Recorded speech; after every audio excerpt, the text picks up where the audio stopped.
Tofino Special Committee of the Whole meeting to order, June 1st, 2015 at 10 a.m. And ask first for a motion to adopt the agenda, please. So moved. Thank you, Councillor McMaster. Second. Seconded by Councillor Blanchette.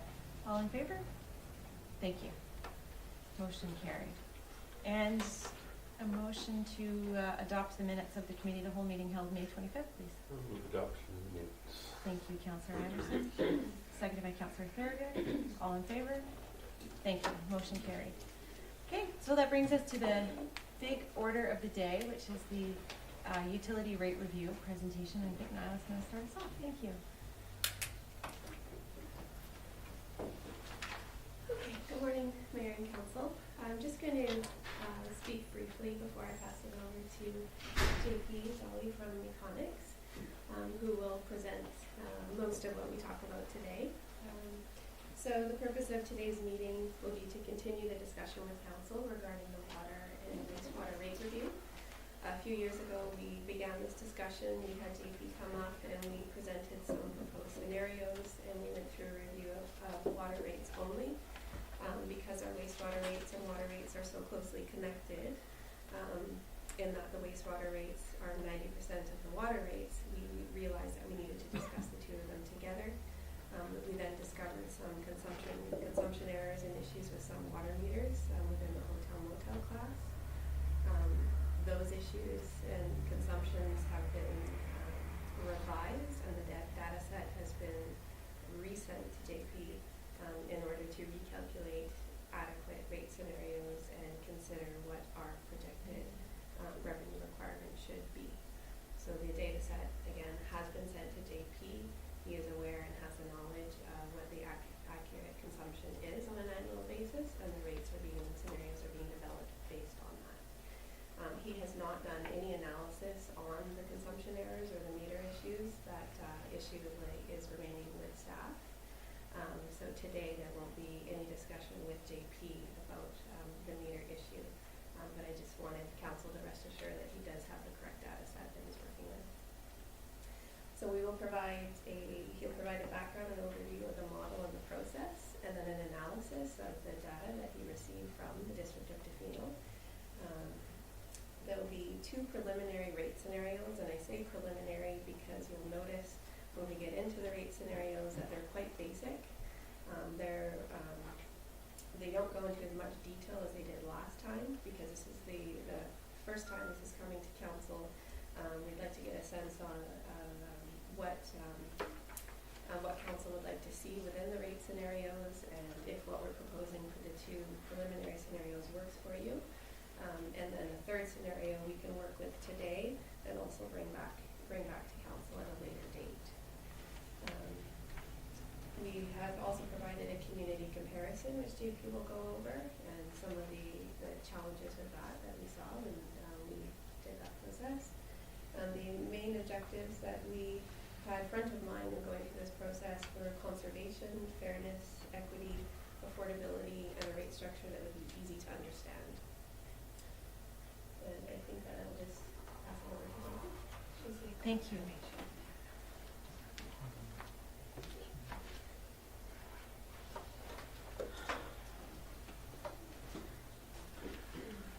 Thanks, Nyla. Thank you, Mayor Osborne and councillors, for inviting me back. It's been probably close to 2 years since we were last here. And I suspect some of you may have gone through the previous report prior to today's meeting. And so what I'll show you today initially here is the beginnings of a next report. You see it's in draft, so this is not a final report. We're trying to race towards this coming third quarter to try to get some rates in if possible.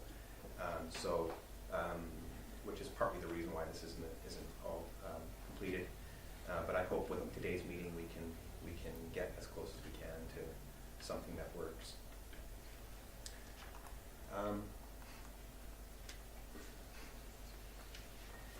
So is that? You don't need to see the words necessarily, but I'm just wondering if the light, if there's too much light in here. So if somebody wants to make a comment about that at some point, you can turn some lights down and maybe some of those. Yeah. It seems really bright here.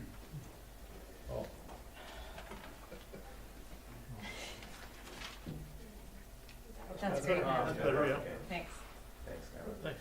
So, in working out utility rate structures, there's at least 6 really key objectives that we work towards, and some of them are competing with one another.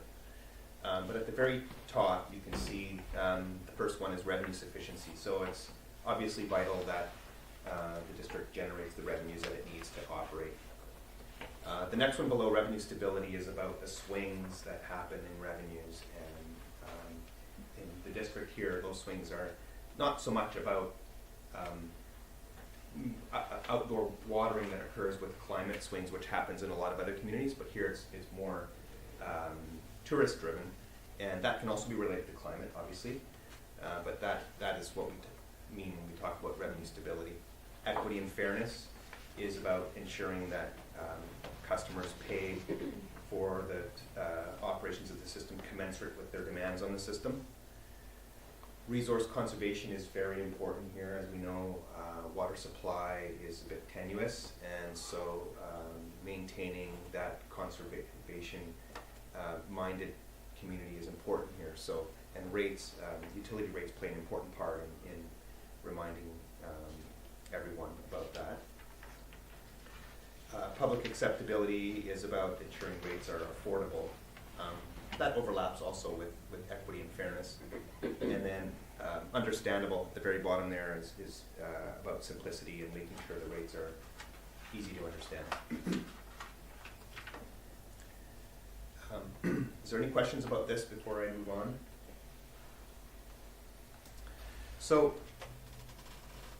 when we, because these objectives can be competing and challenging to work with, we take essentially a 3-step process in working on utility rates. The first is about ensuring we have sufficient revenue. So that's, and I like to use the analogy of a pie. So is the pie big enough? And staff spend time putting a budget together, and that is essentially the revenue requirement that's needed to be generated from the rates. The next step is to carve out that pie into its different slices, each slice representing a customer category. And then the last step is to take each of those slices and think about what is the best rate structure to generate the revenues needed from that customer category. I'll take us through some what I've called current situation, or some baseline information about the district. I'll shuffle fairly quickly through this because there's a danger of getting caught up in too many details today. But at any point, if anybody wants to stop me, I'm more than happy to stop and slow down. So these are the 6 customer categories that are currently recognized in the district's bylaw: residential, strata, commercial, hotel, motel, institutional, and processing.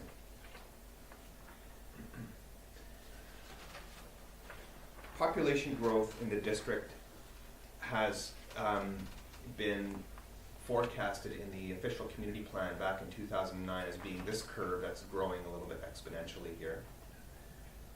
We've taken a bit more of a conservative approach and have projected the population to grow at more or less a linear rate, which is what it has been doing in the past. So that lowest of the lines that you see on the screen there is the growth that we anticipate. And this upper line is is what we call the peak population in the summer, in the tourist season. Sorry, JP, just to clarify, so for the purposes of the model, you've used the linear population trajectory there at 37 people per year? Correct. Okay, thank you. Councilor Thick? Yeah, I can't see the numbers, but what's the last number and how much have we grown by, for example? This last number here, Yeah. 2063, and you'll have grown to 4,000. So double the population by 2063. And Sorry, that's 3,000 on 4. Okay. this dot Nope, here 4,000 is 4, correct. just below 4. Yeah. Oh, sorry. Just below 4. Okay. Right. So we, I'm going to skip this slide. This is a detail. That's 4. You can follow on your Yeah, written I copy. know, just when he's pointing. It's hard to see. Yeah. This is a customer summary, so there's lots of information here. I'm not going to go over it in detail, but I'll just say this about it. There's the customer categories along the left here, and we're just identifying the total number of service connections in each category, their annual water use as we get from the billing information, the revenues contributed, and some statistics in terms of average price and so on. I present these in some detail in the subsequent slides, so I'll just move on from this. This is the breakdown of what we call the billable demand or billable consumption in this pie chart. You can see broken by customer categories, with the residential and the hotel motel categories being the clear bigger consumers. And in this chart here, we're showing how that consumption is distributed over the course of the year. This gray area at the bottom is what we call non-revenue water. So it's the difference between the total production that's measured and all the billable demand, and there's always some leakage in the system, and that's what we're showing at the bottom here. Now, we had a look at the difference between, just particularly in the residential category, consumption from accounts that have a local billing address and consumption from accounts that have a billing address that's outside of the district. And we found that there's really not a large difference between the two. You can see some difference, but for the most part, in terms of the liters per capita per day that is consumed, it's fairly consistent. In the summer, these where it says non-residents, or that's meaning billing addresses outside of the district, these bars are a little higher, and that could be because I used a constant dwelling density to do this calculation, and it could be that there's more people here in the summer, so that would explain why the bars are higher. So people sleeping on couches and in basements and things, because that's where they want to be here in the summer. This is a breakdown of the distribution of revenues, and this is the first time that I'll emphasize the point that Nyla made earlier, which is this chart is broken down by the revenues that would have been collected in 2014 based on the unadjusted consumption issues that were uncovered. So, and you can see there was an overcharge here that's identified. And throughout this presentation and the report that you have in front of you, be mindful, there's from time to time I have an asterisk note that some of the information is based on unadjusted billings. But rest assured that the rate scenarios that I'll show you today are based on adjusted numbers.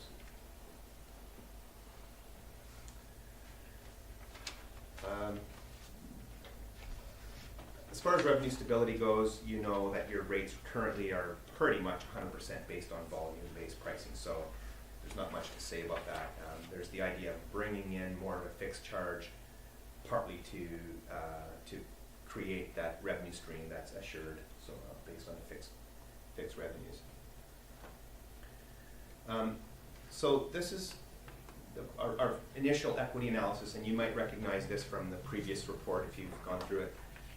What we do is we compare the amount of water consumed to the amount of revenue contribution by each of the 6 customer categories, and you can see that in some cases, for example, here commercial, the water consumption is significantly lower than the amount of contribution, and it's the opposite for strata and for hotel motel and for processing. So these imbalances here lead us to think that there may be some inequity, and some more analysis has to go into that to uncover that, which we do in the model. This chart is the same information presented a different way. So we take what we call the average price of water. So we take all of the consumption by a customer category divided by all of the revenues to give us a dollars per cubic meter average price for that category. So if you take the system as a whole, if you take all of the revenues divided by all of the water sold, you get $1.96. That's the blue line. and each of the categories is somewhat below or above that line, depending.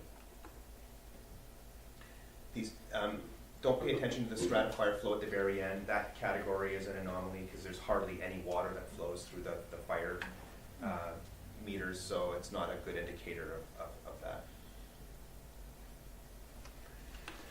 Okay, so just a little segue into the wastewater side of things. The blue and purple lines represent the water flows and the sewer flows on a weekly basis, so that information is metered every week and reported on. And the water line in here, the water flows, have been dropped down by about 20% to take out the non-revenue water. So this is approximating as best as possible the weekly billed consumption, so all the water passing through meters to end users. It is an approximation because billing data is only gathered 4 times a year on a quarter-by-quarter basis, but it's nonetheless a fairly good approximation. And the sewage flows are as they're metered at the outflow. Okay, so that's the 2 lines. Now the green shaded area, and the green one in the middle is the same, it's just I've highlighted it in green because that's the area we're interested in. But the green shaded area represents the ratio between the sewage flows and the water flows.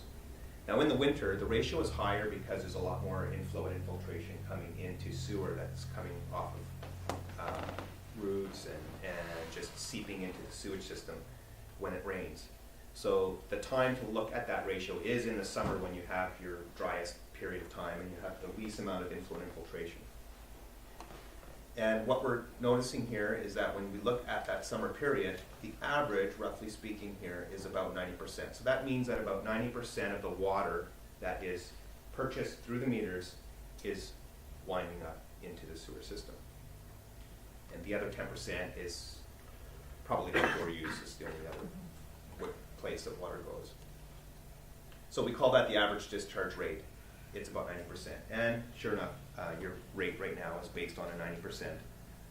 90% of your water bill is charged to sewer. So this slide essentially is a big, long-winded way of confirming that that's an appropriate charge for the sewer. So we do a long-term revenue requirements analysis on the water side. So this is 20 years.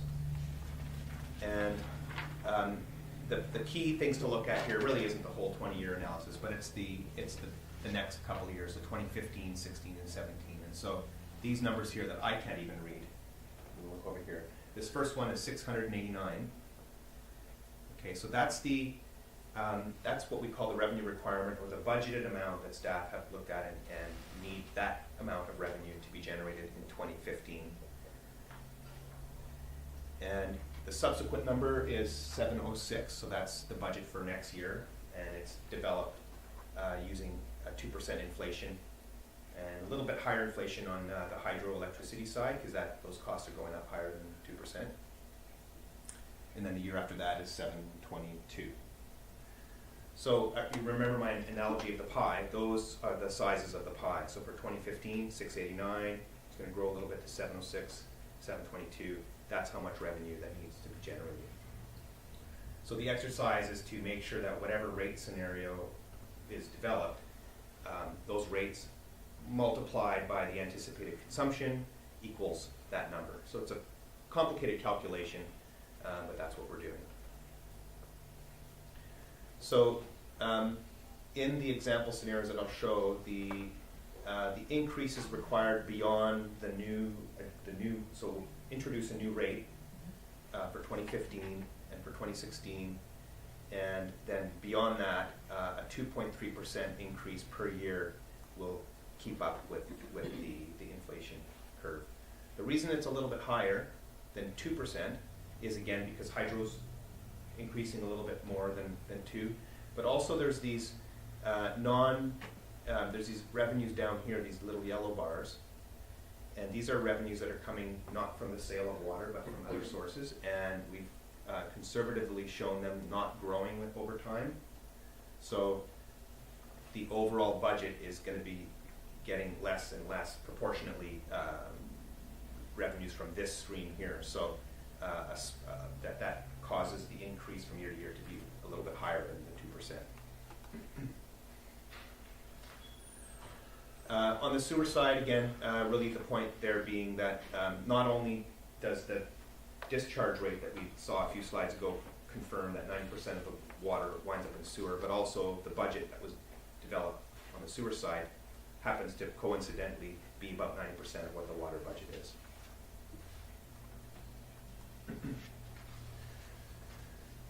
Okay, so this is the current rate structure right out of the bylaw. And it's one of the more complex ones I've ever come across. So it has 6 customer categories, as we saw. There are 5 tiers, and the tier thresholds vary from customer to customer. And on top of that, there's a seasonal rate, so the rate changes from summer to winter. So that's a fairly sophisticated rate structure. Difficult to model and calculate, but more importantly, I think difficult for folks to understand that when they look at that. I mean, if I look at this, and I work with these things all the time, I look at this and it takes me some time to try to get my mind into how this rate structure affects me if I were to be a Tofino resident. So one of the objectives certainly could be to simplify the rate structure, and that's what we've done in this one scenario.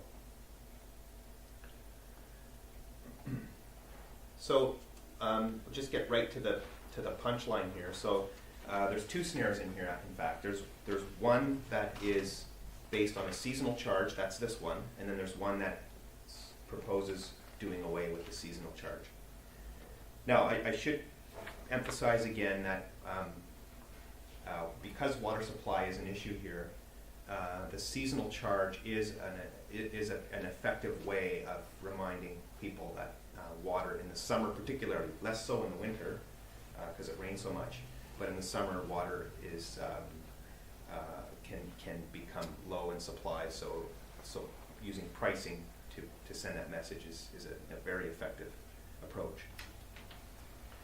So this charge, and sorry, I need to take a little bit of a sidebar here to dispel any confusion.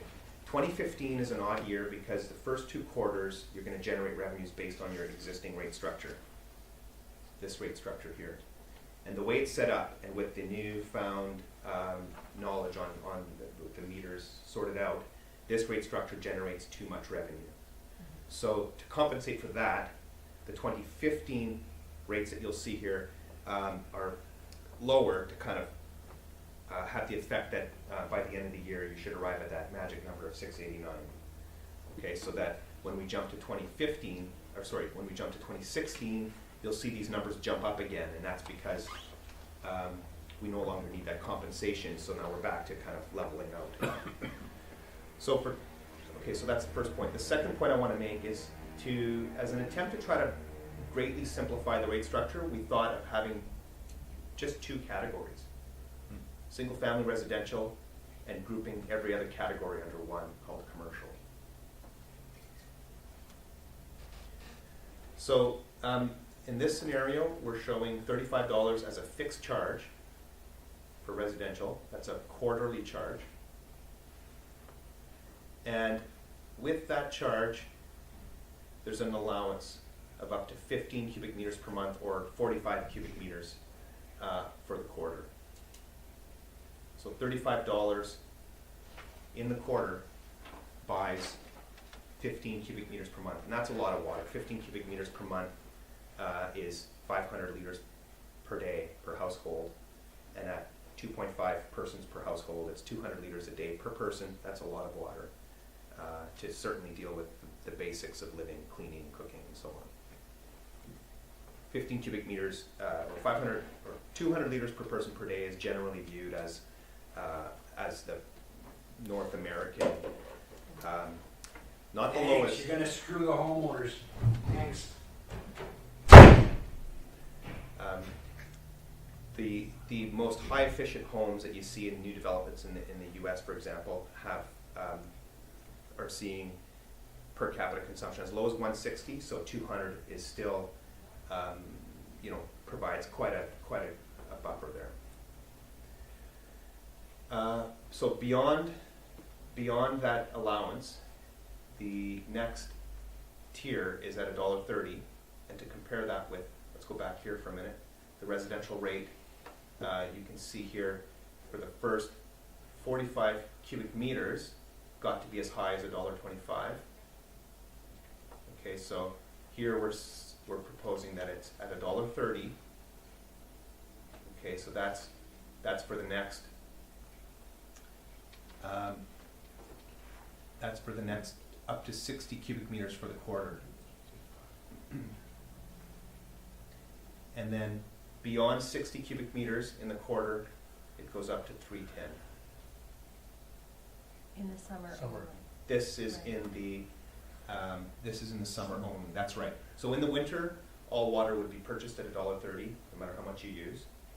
And in the summer, beyond the 60 cubic meters in the quarter, so that's 20 cubic meters per month, Mhm. it goes up to 310.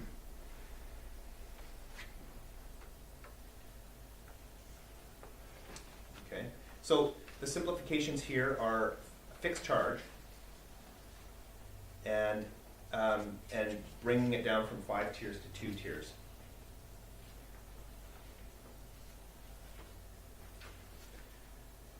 Okay, and then on the commercial side, for 2015, also a $35 charge per connection.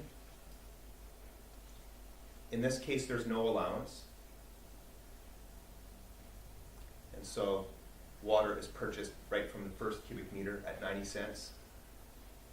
And in the summer, it goes up to $1.90.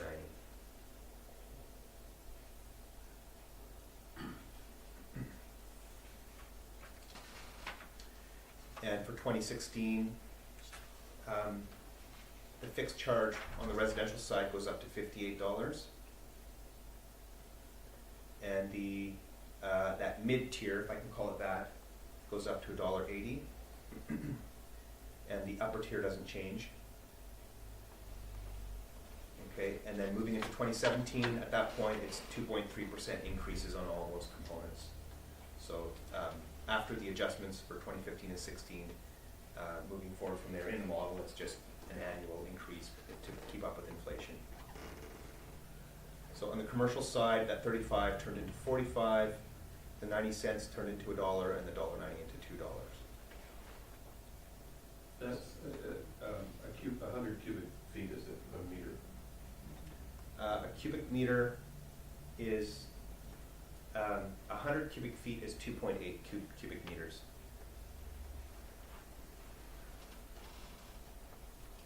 When's the crossover? Like, when does, you've got residential's going to be going like this, and I mean, how many litres does commercial and residential, when the two graphs meet? That's what I mean. Let's go here to try to answer that. So in what we're calling the new commercial category, that would include processing, institutional, hotel, motel, commercial, and strata. So those categories represent a good 2/3 of all consumption together.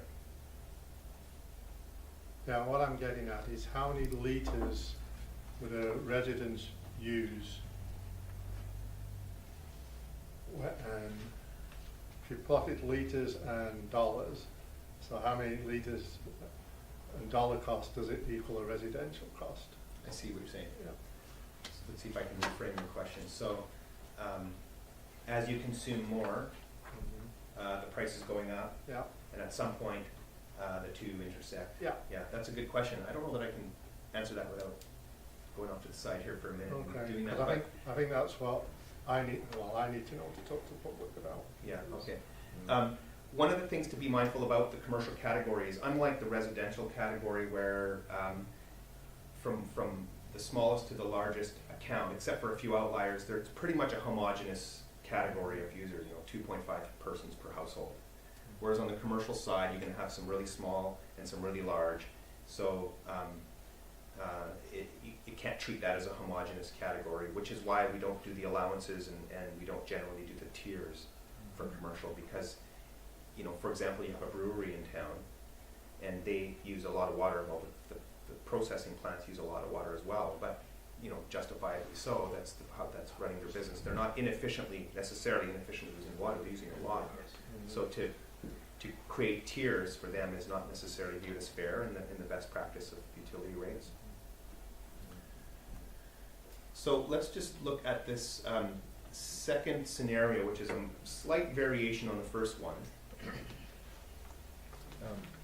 Yes. One quick question. The drastic differences between 2015 and 2016, can you explain those? Maybe you did already and I missed it. So going from 35 to 58? Yeah. Yeah. So And then 130 to 180. yeah. So this rate structure, this is your existing one, is in Yes. effect for quarters 1 and 2 of this year. Yes. And because more consumption is coming out of some of the newfound information with meters, Right. this rate structure multiplied by real consumption is going to create too much revenue. So this is just 2015 is a corrective rate structure. This one's Interim. corrective. That's a good way of Okay. putting it. Yeah. So and then- the kind of permanent scenario that you're proposing starts in 2016. correct. Good Okay. way of putting it. Yeah. Okay. So in this. Sorry. Yeah. Yeah, I just had a question. Could you give a definition for resident? I like the two categories. I just want to know what your definition is for residential. and Single your family percentage. residential. So And one for commercial? dwelling serving a family with one connection going to it is a single family residential connection. So where does vacation rental fit in? If it's multiple dwellings served by one connection, for example, So is it in residential or commercial in your scenario? if it's a condo, so Sorry, JP, I'm gonna ask Yeah, staff to answer this. I don't know that JP is actually in tune to the vacation rental paradigm that we have. We're on a residential property, someone may rent a room or a suite to guests on a nightly basis. So at this point, there's no differentiation that we have that shows which properties have vacation rental and which don't, so they're charged as residential. Okay, I see this as a very important point, and I can ask more in a minute, but I just wanted to know, because it's very important that we define what that is. Because to me, a commercial category means those who can, for example, write off that water against the cost of their business. So that's a huge difference to me from institutions who say cannot write off the cost of their water against the business versus a vacation rental or a hotel or a processing plant or any business for that matter in our town. So I just think that if it's a vacation rental, then it could be listed under commercial, which, could change things quite a bit. I'm just saying that the definitions are important, and I think because of the fact that you can legally, can you not write off 15 to 40% of the cost of your water if you're doing a business? So it makes a big difference in terms of the actual cost for a person in our town. Okay, I think the best thing to do is, thank you for raising it, but let's park it in the sense of, it's an issue that we'll bring back about the definitions of how B&Bs and how business use of residential property, because there are a number of businesses that can occur on a residential property, and we'll pull that back into the discussion. And the definitions are on page 9. Now? those are the current definitions in the bylaw now. Okay. Yeah. Nyla? Just wanted to make one Yeah. comment, just to clear this up a little bit. So, because I know our accounts quite well, and I understand what happens in the accounts when there are B&Bs or vacation rentals. They often exceed that 60 cubic meters. So within this rate structure, if we keep those accounts in residential, those accounts are going to be paying in the summer months where they are the busiest and the consumption does go over 60 cubic meters, $3.10 per cubic meter. Whereas in the commercial class, that per cubic meter rate is $1.90. So it's going to, the purpose of having that tier as well is to work within our sort of unique residential class, utility class, where you don't see that in a lot of other communities. So we did consider that when we were thinking about the tiers and whether there would be a seasonal component or not, so that it would capture that category that you're talking about. Yeah, I have a different opinion, but. Well, no, and that's okay, I'm just saying, let's, park it for now so that we can get through the bulk of the presentation and understand the two different scenarios and discuss possible other ones, and then we can pull that information back in. Thank you. Okay, so, so the variation on this scenario is to do away with the seasonal pricing, in which case, on the residential side, the way the scenario was set up is just to simply say that the 310 is charged year-round, and I think in reality, very few residential accounts actually get into that upper tier anyway. But more importantly, on the commercial side, it's to change what is right now. Let's look at the 2016 year, $1 in the winter and $2 in the summer to $1.65 any time of the year. That would be really the figure to look at.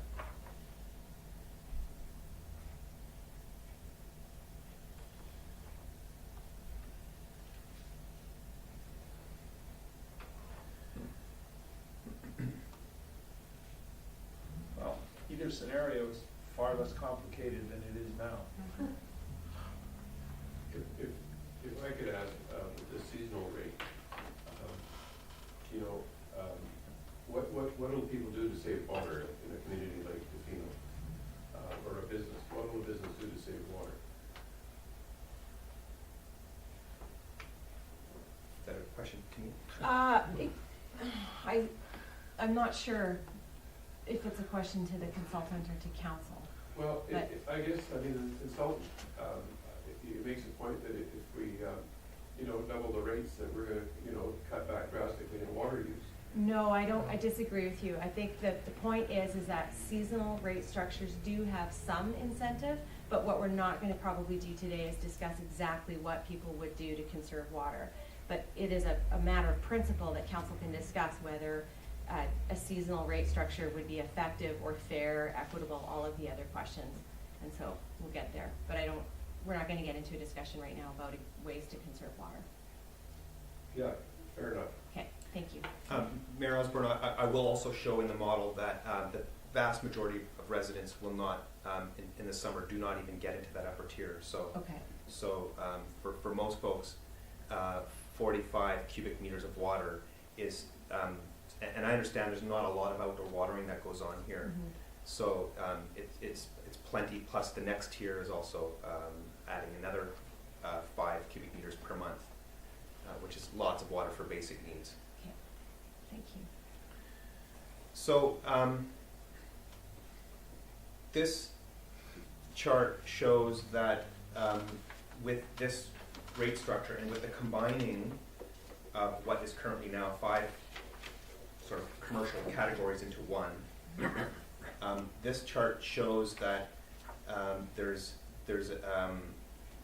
with the rate structure that was selected, there's an equity about how it's set up, and it took some time to fiddle with the numbers to get it so that they're each sort of landing in what would be the equitable average cost of water to each of these categories.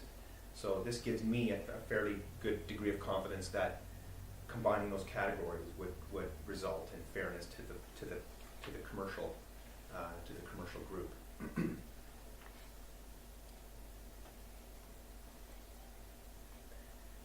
This one is interesting to look at, although seeing those numbers on the screen is probably pretty hard. I could try to zoom in on some of those.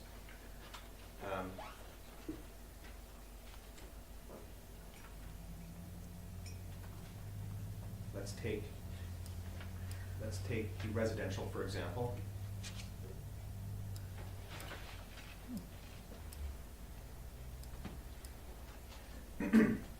So we have an average billing, so I have information on all the bills, and I take the average. And then I'm showing something that's average, 1.5 times the average, and something that's a little bit below the average. So that, for example, the middle line is a house that uses a fair amount of water, and the bottom line could be construed as a house that's very water thrifty. Right, so this could be, for example, the vacation rental where there's more than the usual amount of toilet flushing going on and that kind of thing. And then this could be like a single person living in a home, for example, yeah. Thank you. Okay, and then across here we have the years, so the 2013, this is what the bills would have been in 2013 based on the rate structure then. The 2014 year, we have to be a bit careful because the consumption issues weren't so much associated with the residential category, they were more so with the hotel motel category, but nonetheless, just always be a bit weary of the 2014 lines. But 2015 shows you what the average billing will pay. So the average bill would have paid $339 in 2014 to going down to $238. So it's quite a significant drop down for 2015. And then it comes up again. Remember the 2015 and 2016, as Councillor Blanchette pointed out, is we could view that as a corrective year. So so just be mindful of that when you see these numbers. So $268 per year, that's about 20 some odd dollars a month. I put it in those terms. That's fairly, in my view, that's fairly inexpensive water. I pay about 40 some odd dollars in Victoria per month. Okay, the billing that gets a bit higher here, you can see goes up a bit. Not so much higher than it. So if you look at the 2014 year, it's actually, they would be paying less in 2016 than they would have in 2014.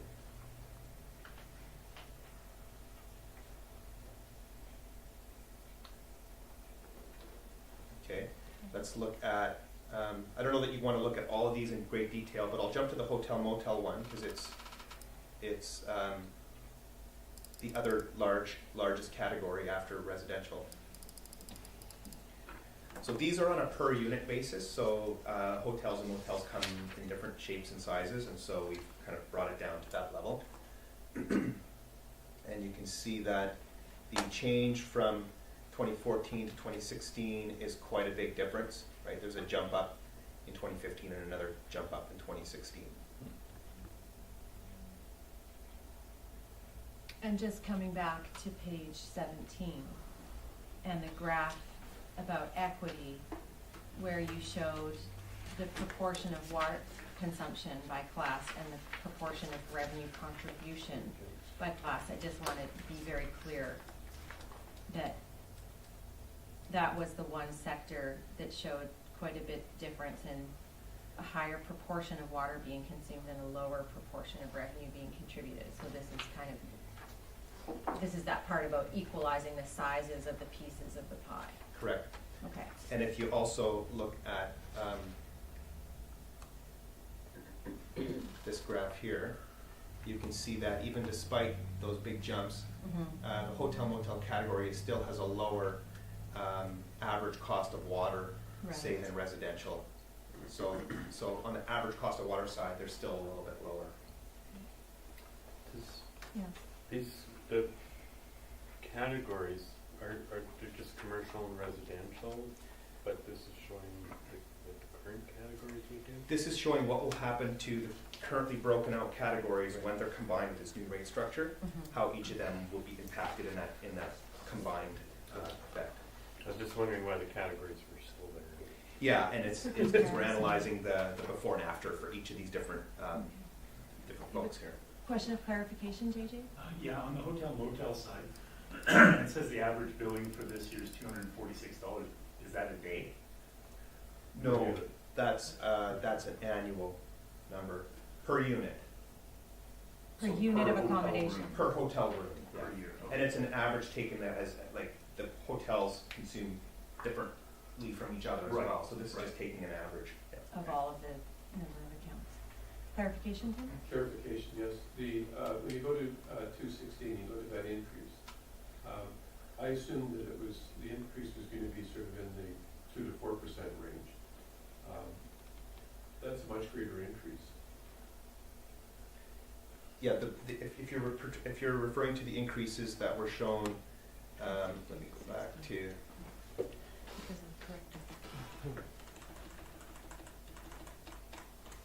this slide.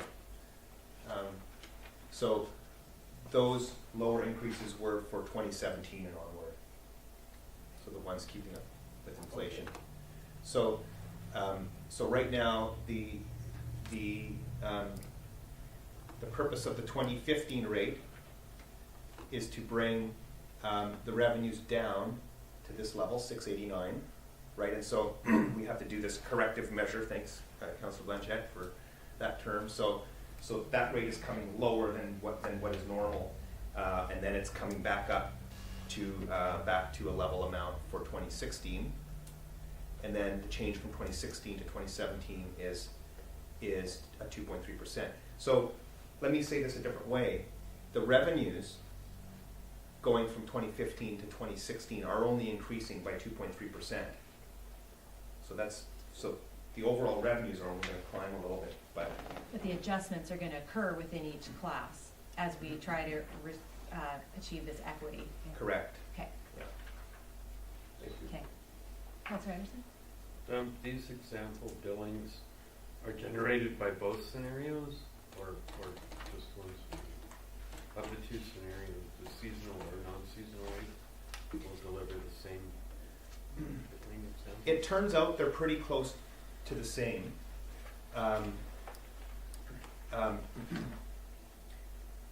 These actually come from the first scenario, but I did look at them. We can in fact do that in a minute. They're pretty close to the same because the combining of the seasonal rate into one charge, instead of going from $1 and $2, you bring it down to $1.65, has the effect of averaging out that cost across the year anyway. So the effects, and these are annual bills. So they're pretty close, but we can have a look at that if you want.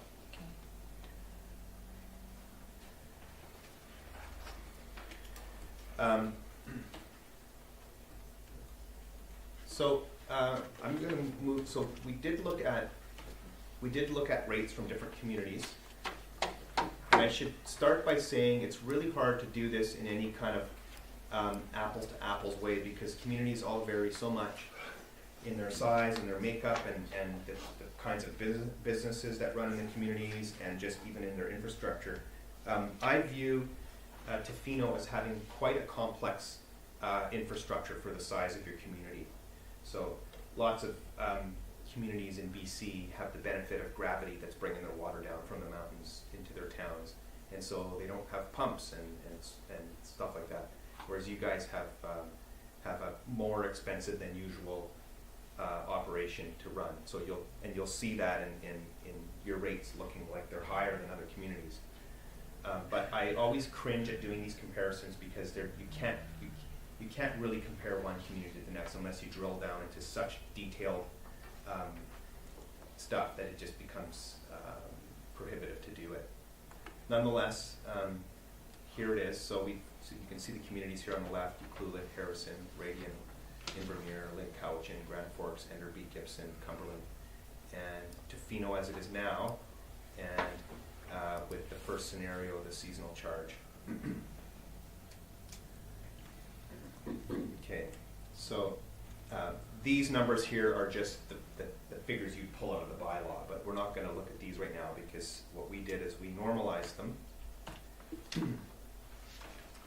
And so we normalized them by saying, what would the monthly cost of consuming 25 cubic meters be into these communities? 25 cubic meters in a month. Because some communities bill annually, some bill monthly, so you have to kind of massage all that into one kind of way of looking at it. And you can see that and I even mentioned an hour before, I probably should have used 15 cubic meters for this analysis here. I do it on a subsequent slide, but in this particular slide I don't. So you can see that Tofino's current rates are way up here, and the idea is that we're bringing them down because of the consumption issues that were found. The rates will be coming down, and they're still a bit high. Had I chosen 15 cubic meters in this slide, they might be a bit lower. Yeah, they would be lower. And if you had a more simple set of infrastructure to convey your water, you'd probably find yourself down in this sort of realm as So in the best case scenario, what that's showing is we would have the second highest water rates to whatever that one small dot is, it's just under 60. That's the Tofino 2014 rates. Yeah, so this dark, Oh. this is water, this is sewer. I see. Okay, so now water and sewer as is presented in scenario one. And yeah, had I chosen 15 cubic meters, this would have come down a little bit. And so it's still, at that rate, you're still on par with these three communities here.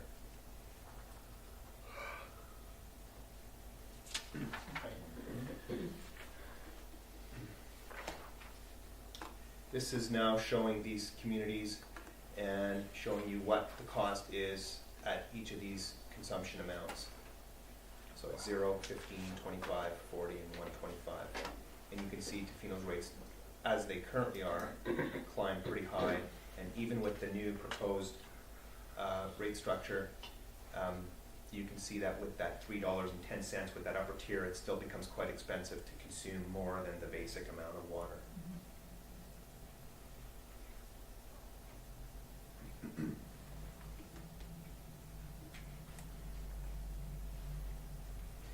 Now, the interesting thing that we did with this scenario by introducing the fixed charge with the consumption allowance is going from a really super almost zero cost for folks who don't use water, save for dwellings that aren't occupied for large amounts of the year, for example, and then immediately jumping up to this more expensive amount. We balanced those two bars so you can see now that it's the same cost at 0 all the way through 15, all the way up to say 20, well, 15 was the threshold for the consumption allowance. Right? And I see that most other communities there is some base charge, even if you're consuming no water. Right. Right. Yeah, there's very few communities that I've come across that have no fixed charge. Okay. And so if you just look at this blue and orange bar, you know, and you like look at Lake Cowichan, consuming 15 cubes, which we remember is 200 liters per person per day if you have 2.5 persons per dwelling, is less expensive than Lake Cowichan. It's on par or a bit less expensive than Invermere. Mm-hmm. You know, Grand Forks is more expensive. Cumberland maybe is about on par. Gibson's. Enderby is a little bit more expensive. You know, and Harrison and Ucluelet, their rates are certainly higher than Tofino's would be under this new scenario. At the lower end of the. At the lower Yeah. end. Okay. So for using basic needs water, this is less expensive, Mm-hmm. and then once you start getting out of that, it starts getting expensive pretty fast. Right. Menno, you have a question of clarification? How many households actually in Tofino consume under 15 cubic meters right now? That is being placed in that scenario right now, like 600 and something meters, like. Yeah. That's monthly. Monthly. Quarterly. Okay, so How how many many? households are under 45 cubic meter quarterly? So we found that our average consumption, depending on the year, has ranged between 45 and 54 cubic meters per quarter. Right, so For an average so the household. whole, talking about 15 cubic meters a month is just complete nonsense. No, not at all, no. If the average use of it is above 45 per quarter? Yeah, which is 15 per month, Yeah. which is what that is. The average use is this, so that the average household would be right at the top of that first threshold, so it would be at that lower amount. And then on top of that, if you're a higher water user, that's when the higher rates would So kick in. that's why I asked, like, how many Yeah. household, how many meters Yeah, so actually measure under 45 cubic meters? for the average household, it would measure this. Under 45. Yeah, what Nyla's saying is that the average household is about 45 to 54 per well, I guess, per quarter. So, yeah, right around there. Yeah, so Mhm. most of them are all above that bracket of 15 cubic meters. Can't Keep in mind, say the you're average doesn't tell you the number of houses. We'd have to look at the median for that. But And you only pay that extra fee for the water over and above the 15 Correct. cubic meters, so keep You that still- in mind. you still pay the That's base why I rate. was wondering, like, how Yeah. many were really under 45? Yeah, So a fair number. we could see that I don't have it in the presentation, but I'll bring up the model and Okay. we can answer that question by looking at a chart in there. Thank you. And so I think the very last chart I have is this one, which is looking at it again from a different perspective. This is a statistical chart, which is a bit tenuous to do with just a sample of 10.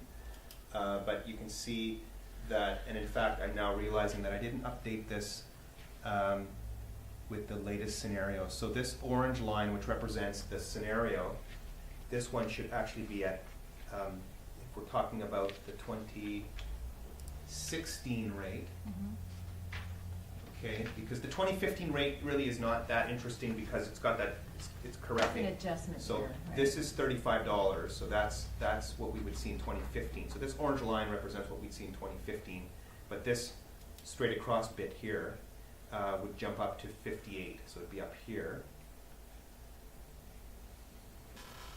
And again, this is looking at 0 through, the different 0, 15, 25, 40, and 125. So I think what's emerging for me is it's probably more interesting to you to look at the 2016, the effects of the 2016 rate than. I would agree. So we can come back to some of these slides, but I'd be interested to answer the question about the number of households, and as you're pointing out, Mayor Osborne, it's really the median that's important than the average. So let me see if I can get to that here very quickly.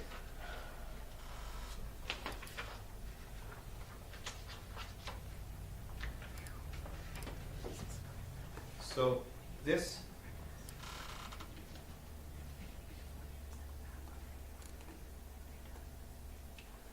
zoom in a little more.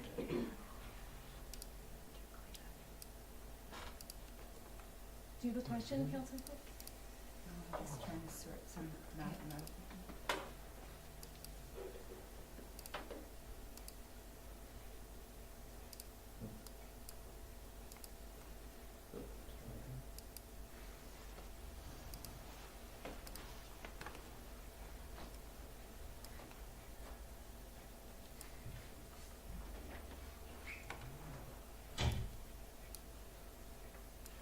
Sorry, the one thing about this model is that there's lots of stuff and it's hard to fit it on a screen and have you all be able to see things at the same time. But this is what we call a billing distribution. It's for the residential customer category. And it's for the third quarter.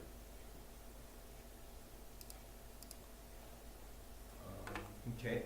Of 2015. Now, when I say 2015, what we did is we took 2014 consumption billing data, and then staff made some modifications to it to deal with the consumption read problem. So this is really 2014 data with the modifications. So assuming 2015 will be a year that's exactly like 2014, and now you know you're on top of these meter issues, this is the distribution of residential billing. So let me explain this a little bit. So each of these purple bars is counting number of bills. So if you look on the purple side here, bill count. So a bar that's about here represents 5 bills. So if there's 5 residential bills that consume 0. Okay, and then there's another 5 that consume whatever the next one is here, 2, all the way up. So 15 cubic meters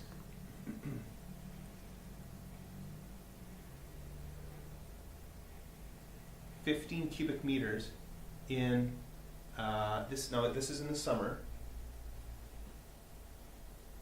Okay, this is for a quarter, so really we should be looking at 45. Right. 45 cubic meters is right where that blue shaded area begins. Okay, and that blue shaded area represents that first tier. So once the bills enter into this blue shaded area, they're now paying An incremental charge. $1.30, which you can see here on the blue axis. And that's just for the incremental water use. That's right. Correct.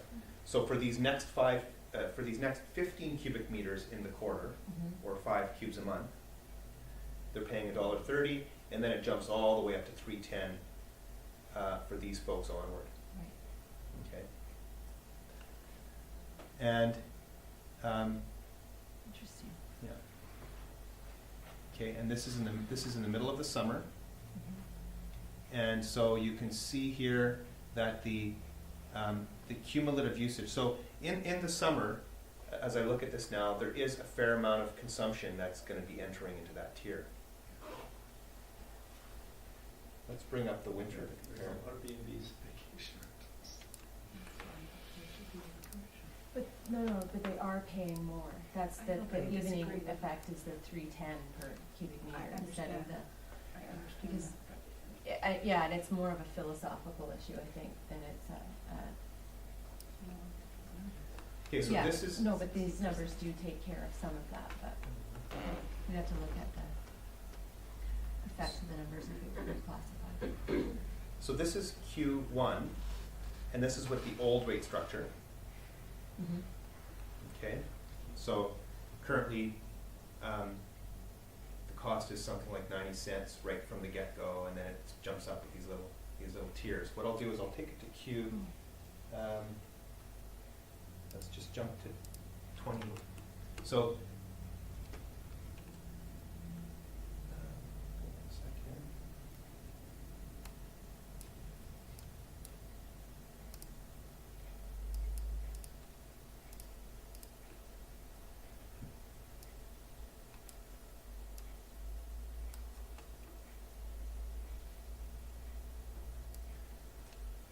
Yeah, now this is, okay, so this is the, this is the seasonal.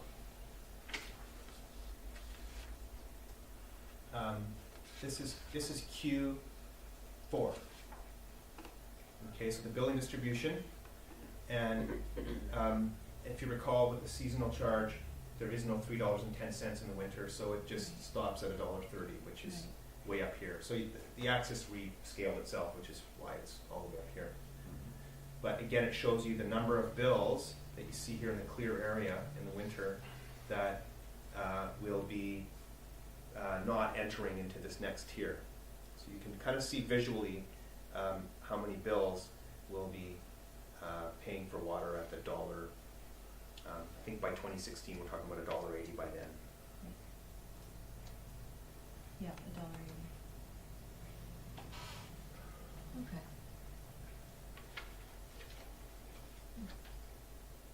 So, yes?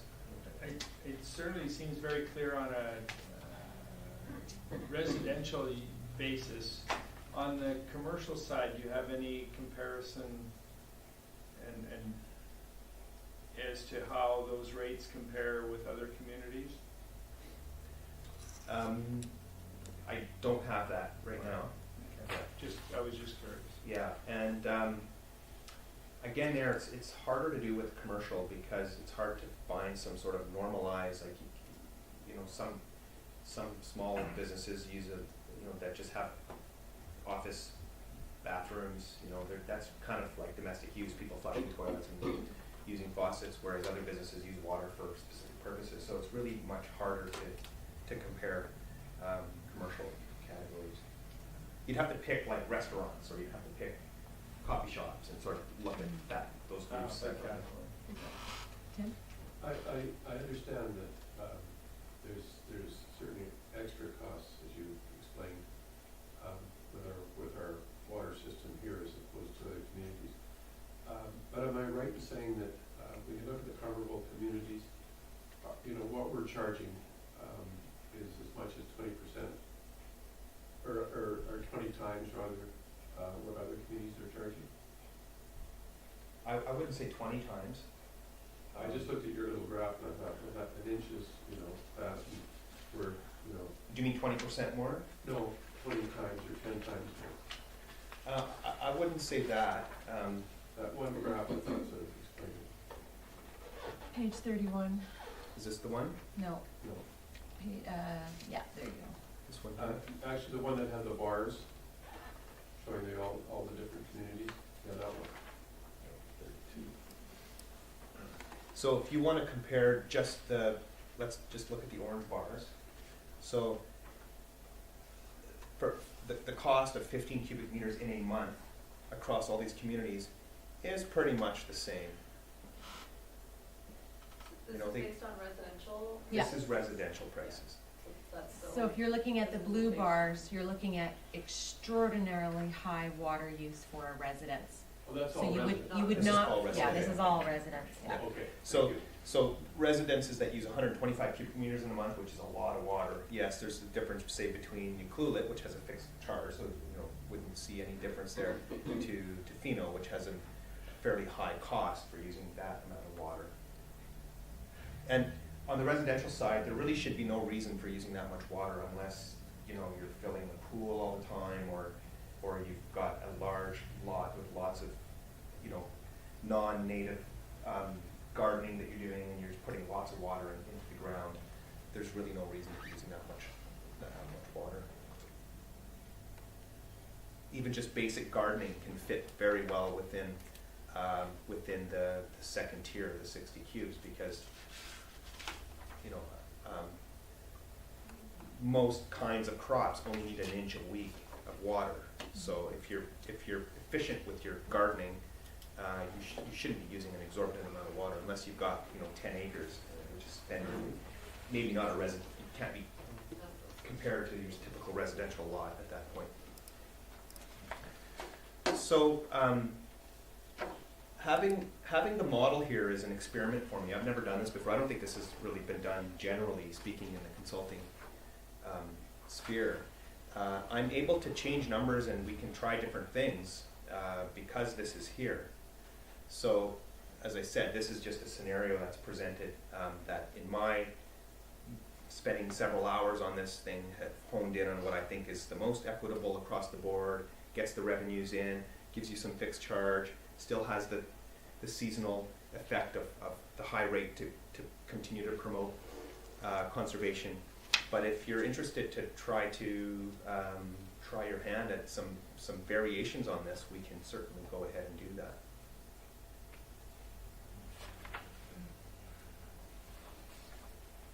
Noting that any increase or decrease in one part will require the opposite somewhere else to keep that size of the pie, the revenue sufficiency equal. Correct. Okay. Councilor Thornton? Are you still looking at or considering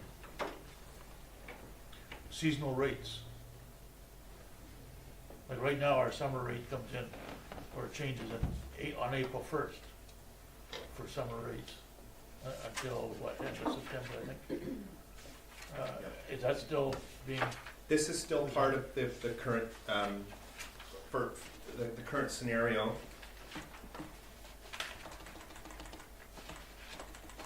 So this rate structure here is still promoting a seasonal component. So for residential, that $3.10 would only apply in the summer months, from April 1st to whatever, September 30th, is it? I think so, yeah. Yeah. So the model that was developed modeled that. So any consumption that was over and above the 60 cubic meters in a given quarter is being billed at $3.10 only in the summer under this scenario. And on the commercial side, Page 24 and 25. When does summer begin and end? Is that April 1st. each 6 month period? 6 months. October 1st, correct. Okay, and then on the commercial side, also there's a seasonal component here, $1 in the winter, $2 in the summer. Do we have an idea on the commercial side, what amount or what a percentage of their consumption is in the summer and what's in the winter? So let's see if I can. Now, because the model is has broken consumption down based on your current bylaw, we have to look at them separately. So when you say commercial, do you want to look at what is currently, let's just go back to this to help you guide your question here.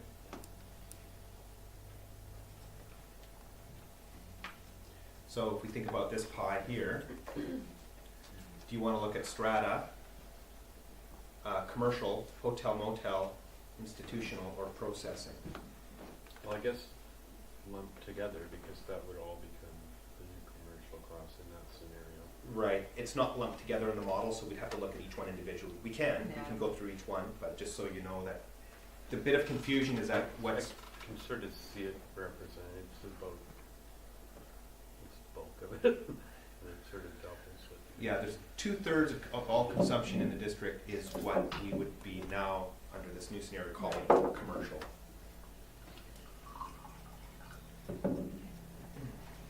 Councillor Thick?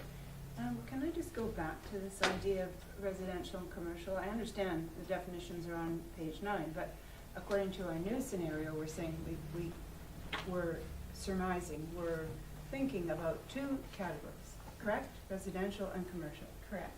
So what I'm saying is, if you use what's written on page 9, means a property used carried out for financial gain. So to my way of thinking, this could include processing, hotel and motel, commercial. It also includes bed and breakfast and vacation rentals, because the words are for financial gain. If we're gonna have residential, I've written down here, those who consume water and cannot offset the costs for their own purposes. So the cost that a resident is paying is the actual cost is their cost. But for a business, does it not give an unfair advantage, no matter what business you are in this town? Because you can offset your costs by 15 to 40%, which means your actual costs for water are more like 60 to 85% of the cost that's being shown on the screen. So then, in actual fact, the residential cost is also maybe should be considered to be lumped in with the institutional, because it says here, it's a public institution or not-for-profit. In other words, the hospital and the school can't, their costs are the costs. They can't offset their costs. They can't take a tax break on the water costs, correct? So I'm saying, should the institution and the institutional, such as the hospital and the school and any other nonprofits, be lumped in with residential? And in the commercial, I agree with the 2 categories. I'm just saying that there's a distinct unfair, not an unfair, there's an advantage given to businesses because they can offset their water costs against the costs of their business. Am I making sense? Yeah, and they have that advantage in other areas as well, whether it's the Right, but what I'm cost. saying is that the actual cost for a resident is as we see it, but the actual cost for a business, and I'm speaking against myself here, because I run a vacation rental, I'm saying that it should be more. It should, maybe we should consider the fact that the actual cost for a business is less. Am I making sense or? No. Yes and no. I think one of the challenges, Councillor Fick, is that there's 1 meter that goes to your house. So how would you separate what portion was used by your family and how much is used by the vacation rental? And, I mean, I appreciate the point, but at some point, there has to be a simple enough system to apply. And you've raised another point, which is should we move institution, for this proposed scenario, should we move institutions out of the commercial sector and into the residential / institutional sector? What effect would that have on the rates? And Right. that could be a 3rd scenario to look at, for example, because all the rates would therefore get adjusted. Because Based neither on the water institution nor the residents can get a tax break on their water in essence.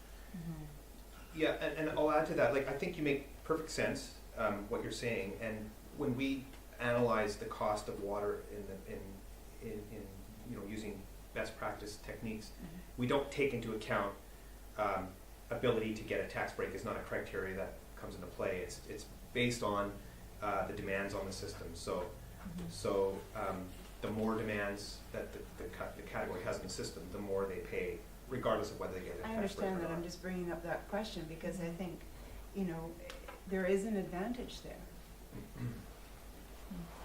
for the businesses. To our audience, you're welcome to be here. I do not want to get into a debate between the audience and council, just to be clear. So please go ahead and ask your questions and clarification, but we're going to keep the debate at this table. I Thank think you. on the institutional side, if you're looking at nonprofits such as the hospital, schools, et cetera, those could be put on a flat rate, and that's it. Whatever they consume, it's X amount of dollars, because they don't have the ability to fluctuate.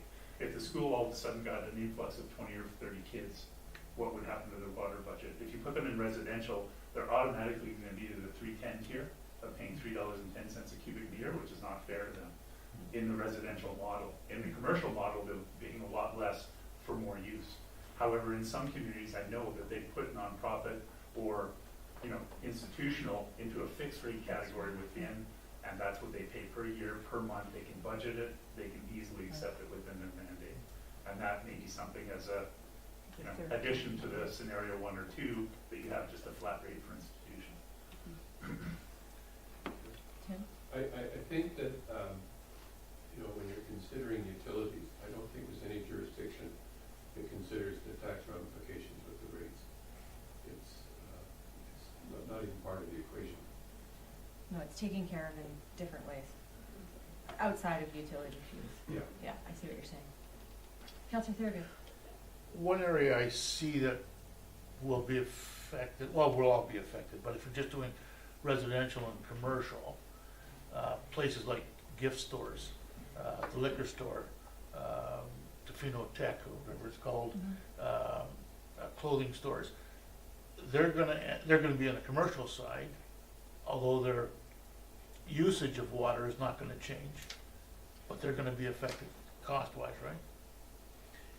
Yeah, those examples you gave, I would say are really low consumers, because like a liquor Yeah. store, you know, they flush toilets, you know, Right. their staff using bathrooms, it's not a large amount of water used. And the same as clothing and gift stores, yeah. Right. So their usage is not gonna change, but their costs will change. Will it? A little bit, Not a little much. bit, but not, okay. not nearly so much as the people on the higher, the accounts on the higher end of the scale, Okay, usage end of the scale, yeah. thank you. Charles? Just a clarification, in terms of the slide where you compared residential costing to the commercial side, and just thinking of the equity and balance between, say, residential and commercial, and I do understand that comparing within communities, the commercial and residential is difficult. But if you were to just say the hotel motel sector, if you were, which is a big part of the commercial component, probably the largest, and compared that within communities, just to see what the fair differential is on residential to commercial, that would be of interest, you know, obviously to me as a business person, as well, just to know that, you know, there's some reasonable fairness in terms of what that balance is between, say, Tofino and other communities. Yeah, and it can be hard to do that because we don't have billing information from necessarily the communities you'd like to compare with. Whereas with the residential, we can draw some pretty accurate assumptions about what residences are consuming in other communities, just because it's such a homogeneous category. So, you know, or we could take the consumption of the hotels, motels that we know of here and pretend that those same hotels, motels were in another community and do the calculations based on those bylaws. So, yeah, there's ways of doing that.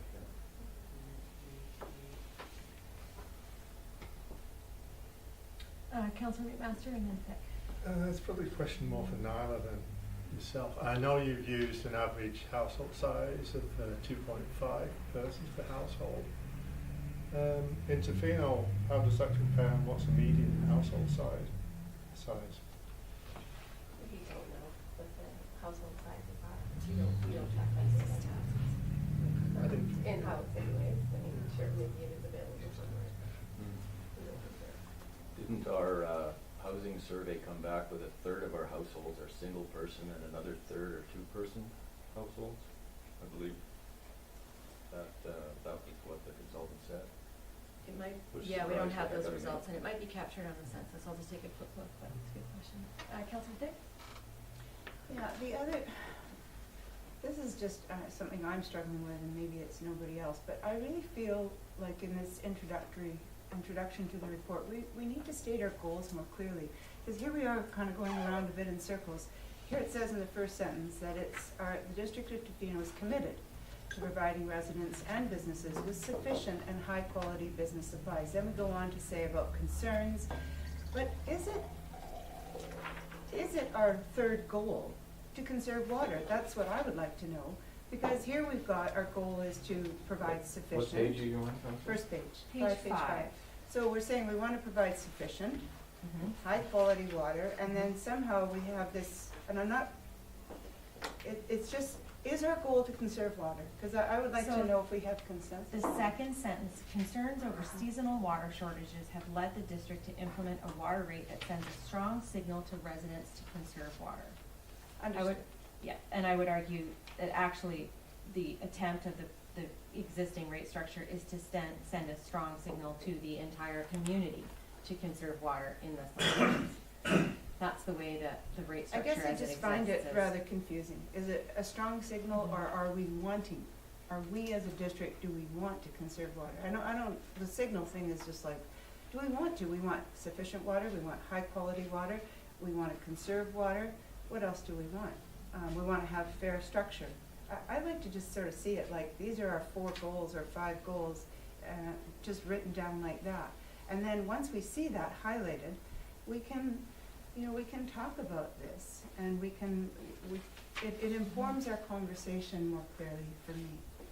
That's just my comment on the introduction. I would like to see, just, here are our goals as the District of Tofino. Then everything that we do, how we do the rates, it's because we want these 4 or 5 things, whatever those things are. Just pull them out and put them in bullets, I think. Okay, that's a good suggestion, and I think we can work with that, with the introduction, to make it more clear and clearly state the goals of the, why is the rate Mhm. review being undertaken and all that. That's good, Mhm. thank you. JJ? Just a quick comment to that is that in 2009, when the original multi-structure rate structure was created, it was to hopefully curb use and such. And a comment that Bob made in a meeting was that it didn't really work.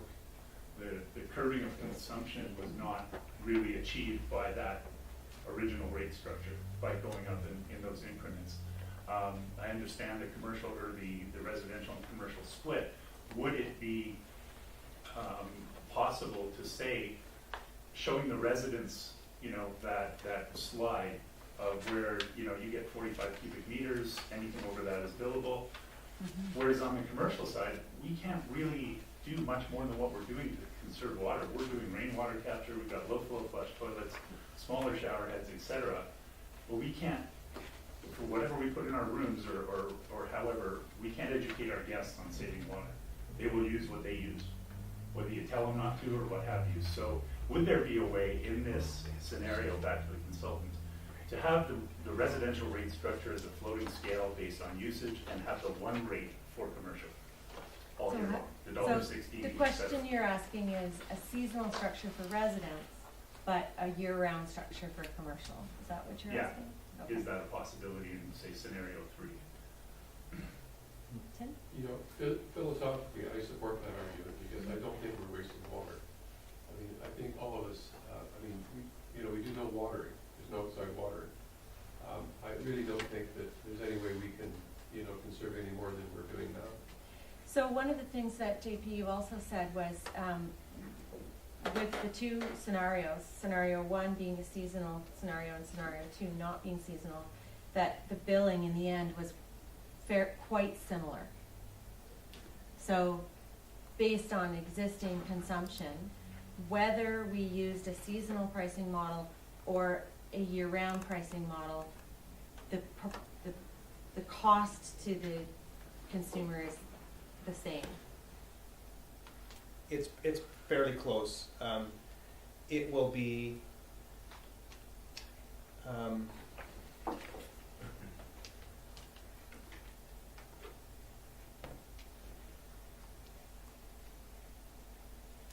see if I can bring that up. I'll just keep talking while you're looking for that. That's important to me, because whether there was a flat rate applied to the commercial sector or a seasonal rate, I think one of the things council's gonna consider is what message are we sending to the community and what are we asking them to do? If we know that the seasonal structure and the flat rate structure would result in the same proportion being paid by the commercial sector, their proportion of the pie, my preference right now would be to keep with the seasonal one, because that sends a message that we're treating everybody equally, that regardless of the fact that resorts are trying or have done everything that they can do, that we're asking everybody to do the same, which is to keep it mindful. It may be that the seasonal rate structure hasn't really provided enough of an incentive to see that kind of conservation in the summer. That being said, it's still a really important factor, and certainly for me, you know, conservation of water is one of the cheapest ways of running a water system. So it's like electricity. The cheapest electricity to save is the electricity that you can serve. So that's my thinking, but it would be good to hear from other councillors, because I think this is one of the questions we're going to have to ask ourselves moving into a new rate structure is, do we keep a seasonal component or not?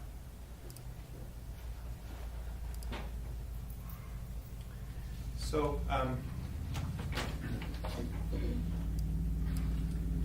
this is the same distribution you saw, but now for hotel motel. And let's see if I can zoom in here a little bit, just so you guys can see this. So this is for 2016. Okay. So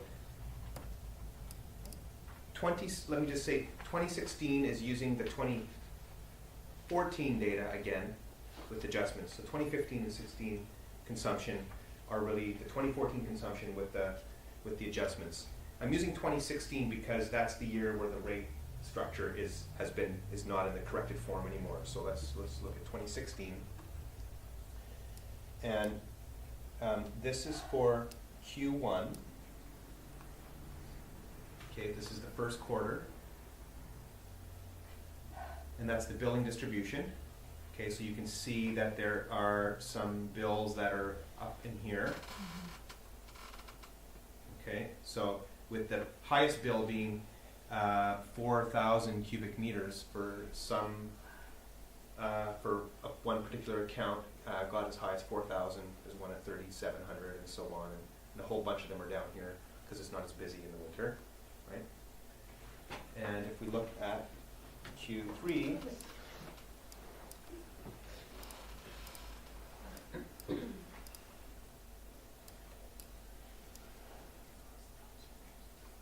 okay, so we look at Q3, there's still a few that are up in here, but there's still lots that are still way down here.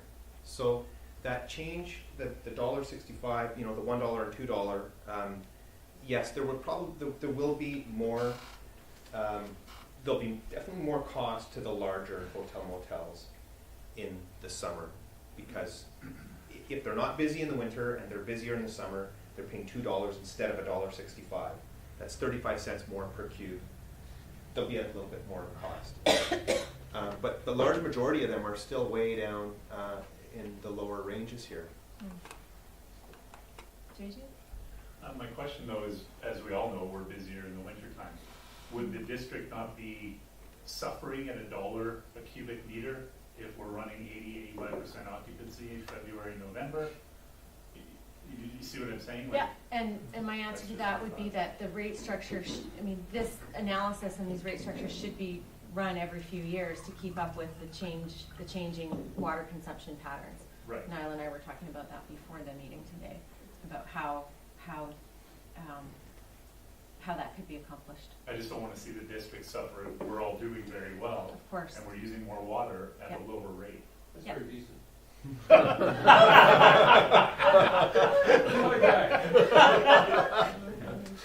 Councillor Blanchette? In terms of conservation, can you show us a chart as a sort of a monthly chart as to what actual how many cubic meters of water are used by residential versus the sum total of commercial? month by month? Because if we're targeting all our conservation areas at residences and they use a couple of %, then it's not worth it.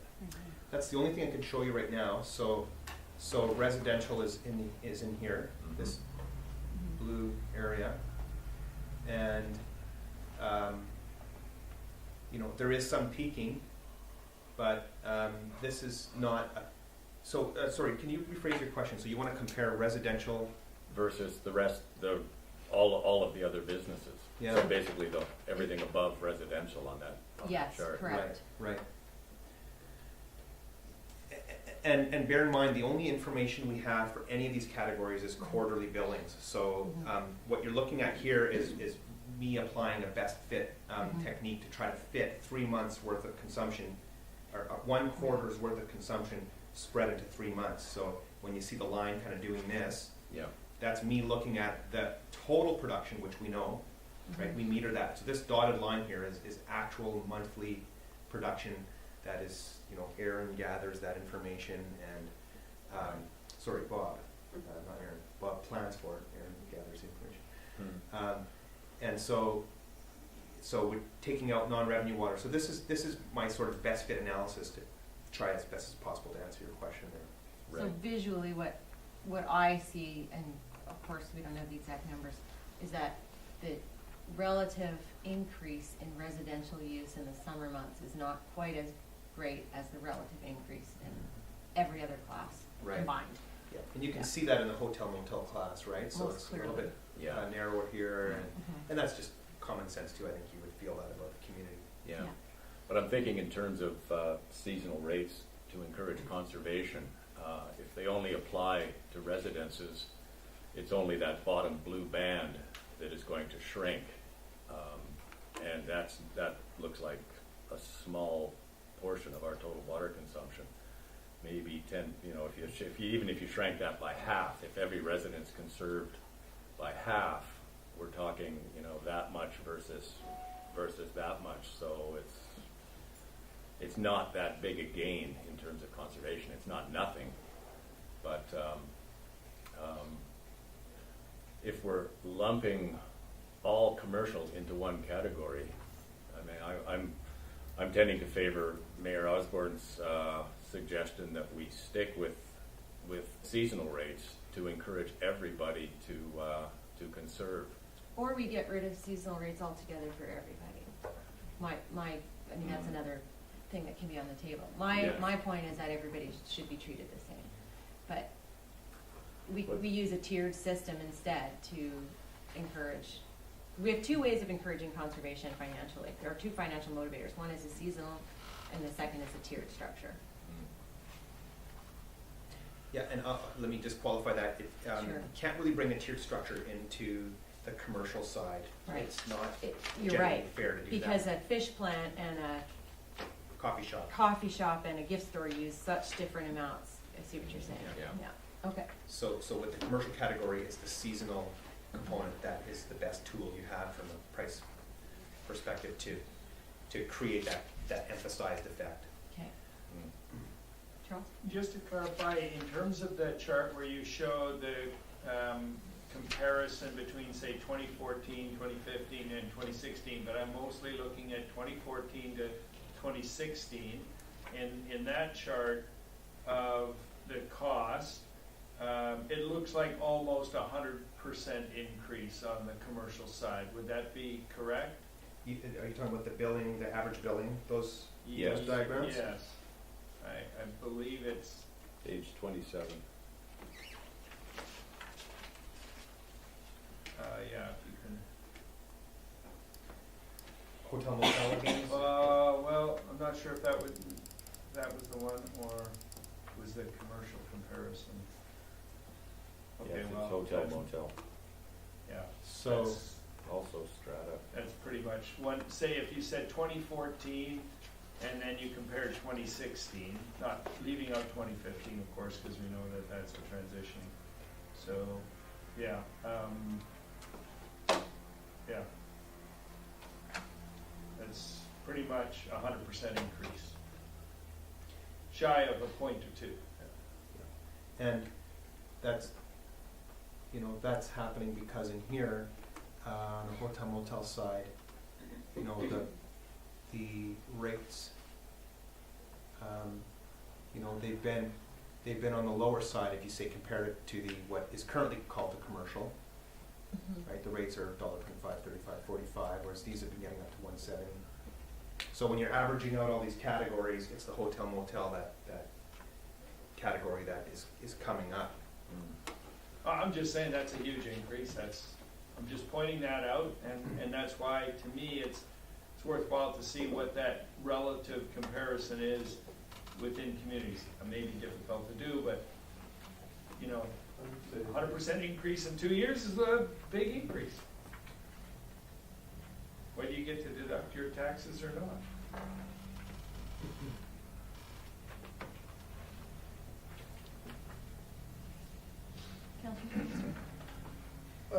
No, I was just looking at this chart. One thing, I mean, I'm in favour of a sort of fixed rate. Now, look at this chart rather.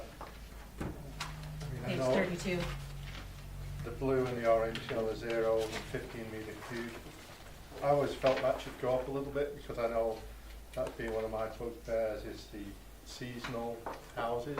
So they're closed down for the winter and then they just come in the summer. And I think it's a privilege to be able to come in the summer and turn on the tap and get water. So I've always felt they should pay a little bit extra. So you know, when I see that those lower rates, they're certainly less than the pool at Harrison Radium even. So I would be putting those rates up a little bit. So there's two things mixed in there. One is the absentee or the non-occupied home, which is going to pay. That would be that first blue bar. Yeah, I'm saying Right. make it bigger. You're saying make the fixed cost larger and bring the variable cost down a little Yeah. bit. Yeah. Okay. So it's Tim? just my thought. Right. Interesting. Just a question, if, you know, if the hotel sector is going up 100%, who's getting the break? Because I know the cost of operating the system aren't increasing anything near those sort of rates. So Tim, this is a redistribution or a reallocation of revenues contributed to the system compared to proportion of water used that will now be equal for all the classes. And we can get you a copy of this report, but it shows very clearly that all of the previous classes that went into would now be commercial would be paying their fair share. In other words, hotels and motels have been underpaying compared to the proportion amount of water that's been used. And this would provide some correction for that. And then other classes change a little bit too in the same way, up and down.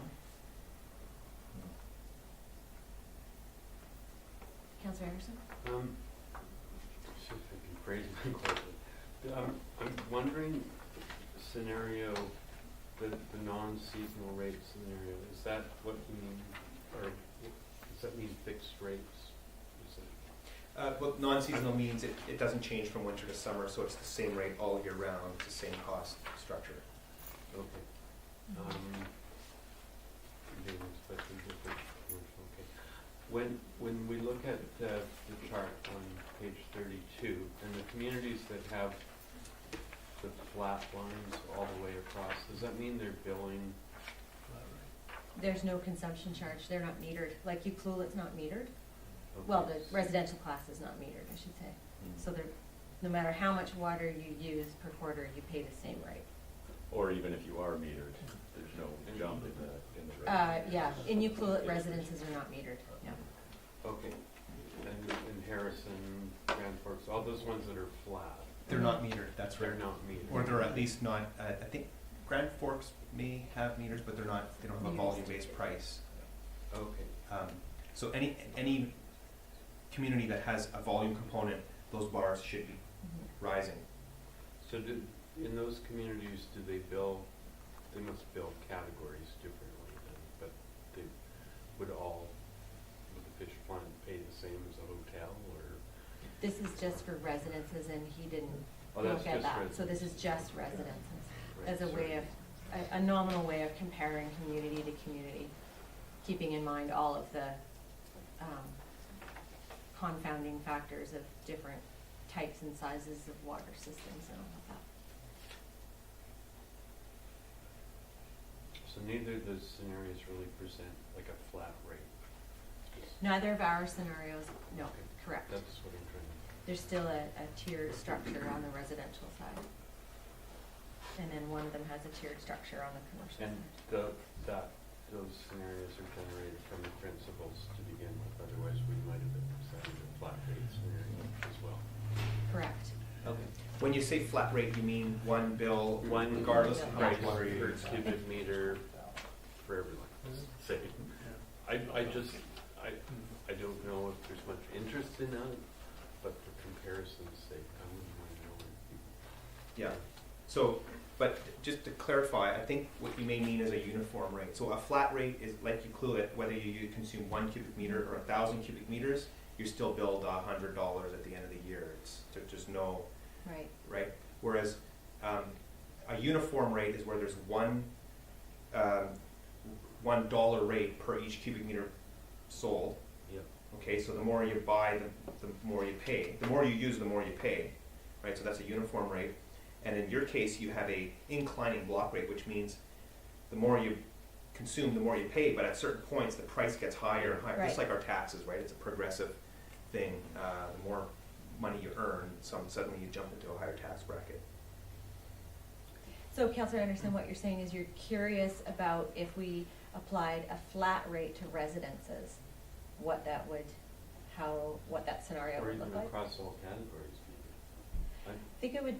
I think I don't know of any, I'm curious to know what it would look like. oh, you're just curious to And know I what don't it know would if look it's like. even, is that used anywhere, that kind of model? I don't know. A flat rate in residences and a metered, a uniform rate, even, or a stepped rate in the commercial sector. I'm sure it is. For example, Euclid, I believe, is a flat rate for residences, but some businesses are metered. I don't know the finer points, but do you know now? I know in Euclid, it's just, $40 or it's around $30 per month, and it's charged on a quarterly basis. But I believe what Councillor Anderson is saying is that everybody pays $1 per cubic meter for water across the board. Each cubic meter of water costs exactly the same for Is that what you're everybody.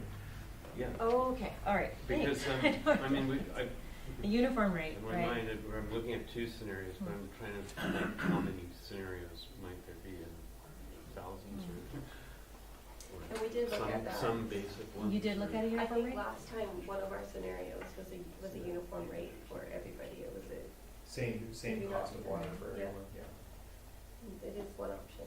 Okay. And we're not sure, I'm not sure, JP may know whether another community uses that or not. Yeah, that's out there too. So, for example, having no customer categories, I think is another way of putting it. So it doesn't matter what kind of Doesn't matter who you are. you pay. Pay the same amount. Yeah. So that's a very highly simple rate structure. In fact, Port Alberni has been on that sort of a rate structure. In fact, they still are now. If you look at their bylaw, you don't see residential or commercial or industrial. It's just a rate structure that applies to everyone. But they are moving to a rate structure where they identify residential and multifamily and commercial and industrial separately. Councillor Thurgood, is that your No. hand? Oh, no. That's correct. That is an interesting question. So put another way, instead of it being $1.30, or let's look at 2016, $1.80 for residential, and in fact, let's even go here. Let's look at it from the perspective of not even having a seasonal. So you'd be blending the $1.80 and the $1.65. In fact, you'd be also blending in the $3.10, perhaps. Depends if you want to have that extra tier for residential customers. I would recommend against it for commercial. But if you were to have no tiers and just a single $1 per cubic meter, you'd have to blend these 180, 310, and 165. And so, just eyeballing it, it's going to be a number that's higher than $1.65. And how would that affect the whole equity scenario? It would, I think that's where the trade-off would be. I mean, you'd have a sense of equity in the sense that everyone pays the same price for a unit of water. Yeah. But the relative proportion of cost contribution to use might change a little bit, and that's where you might see, this is, I'm just sort of trying to Yeah, yeah. think. And there'd be no numerically, but- conservation incentives really. Yeah. It would be other than No. saving money on your fixed cost. Yeah. Councilor Hood? Yeah, and that's what I'm saying, is that it depends what our goals are. It Right. determines what we're gonna decide. Yeah. In terms, because if it's not important, then we could go that route and it'd be very simple. But if our goal is to conserve, then we need a more complicated, we need a few steps, or we need a different, differing structure, I think. And I don't know, a question for you, JP, is that I've read in best practices that it, in current thinking, that it is good to have a seasonal price. Is that your understanding also, or am I reading old data? No, if water conservation is an important goal for you, then, Yeah. then seasonal pricing is Is a- absolutely a solid tool to have. I mean, you'll see that prevalent in California, for example, and you know how things are going there with water. So seasonal pricing is a very common practice. Right, which is why I think it's really important that we agree on the goals that we have, because then that will determine, how we go about these rate schedules. To your question, Councilman. I don't know, did we set out those goals in the previous meeting? Well, if you look at, on page 6, there are 6 different goals. I know. 4, 5, 6. Did we, So we should, council set out with those goals, or did we tacitly agree to it in the last meeting? I kind of, I think at the last time we discussed this, we agreed that these were the key objectives, yes. I kind of thought we I don't- looked over that. yeah. And we gave it the nod. I don't think we did it by motion or Mhm. anything, but No, I think we had a good discussion about it, in fact, and I remember some of the pie charts and things that were put up, and we had a big discussion around the objectives of a rate review, and those have not changed from the draft that we had in early last year to this year. So we do have one new member of council. This is a new council. If there was disagreement about these objectives, then we should discuss them.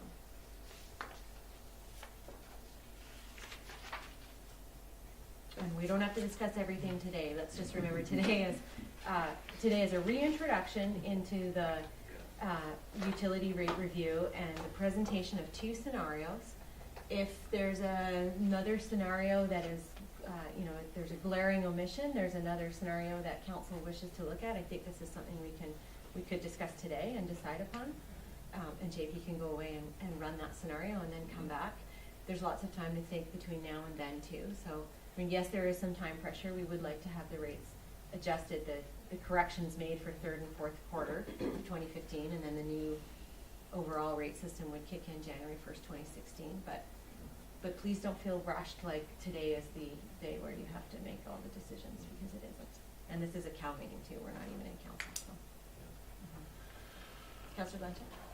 well, I will state that one of my priorities is resource conservation. I think given the changing climate regime and ever drier summers, I think we need to act in that direction strongly. So and whether we do that through seasonal or through stepped rates or both, I think because we have such a seasonal variation in our water supply, I think seasonal rates make a very good amount of sense to send the right message. And the stepped water supply, I think, also sends the message. So I think we should go with both of them. Thank you. Councilor Thurgood? Asking of the financial officer, do these rates take into account the amount of money we have to have? We have to make up each year for the infrastructure, for the $400 and some odd thousand. Oh, no, the infrastructure That's levy is separate, separate, that's okay. collected through taxation. Councilor Anderson? We talked about reviewing these rates, and I'm just wondering, once we get to the point where we have sewage treatment, operating that, and maybe not paying for it, but operating it will change these rates? I would imagine. So they're not, these aren't forecasts into that? They're not, nothing is forever. There will have to be a review of our sewer rates done when we have sewage treatment. You know, the water rate, I mean, is meant to collect money to pay for the water system. Right now, and likely into the future, where we calculate sewer based on 90% of water rates. That might actually flip around a little bit as we start to incur new costs with the cost of treating sewage.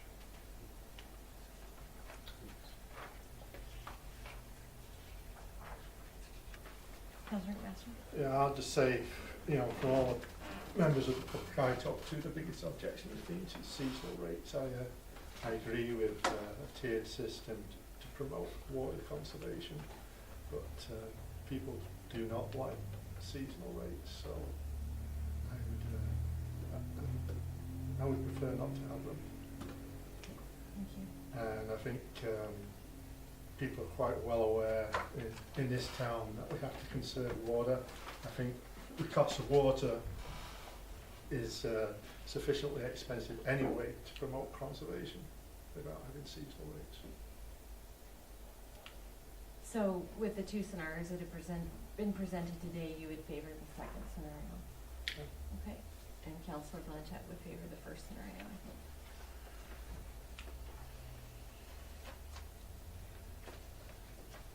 Is there, Councillor McMaster, any third scenario that you can think of that would be helpful to your?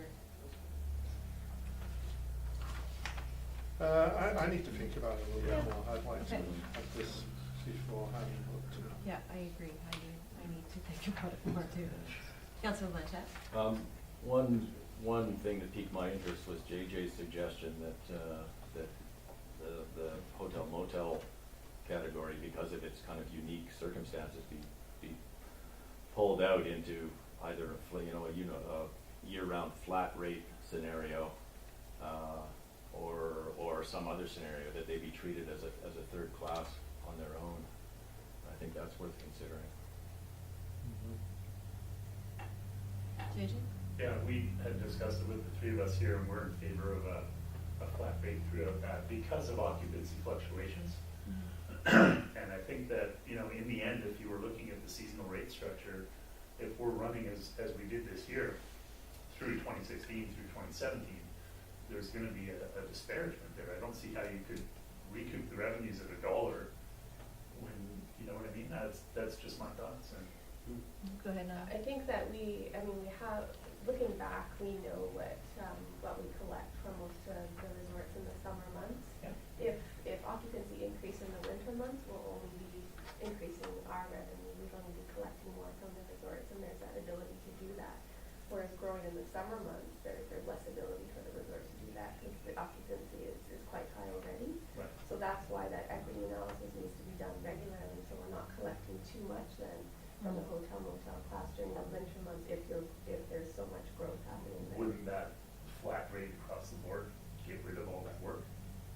No, you'd still You need to still do need an to equity the analysis every, because if there's few years. there's a variable rate, there's still there's still ability for us, if your growth will increase our revenue, so we need to make sure that doesn't go too high on our end.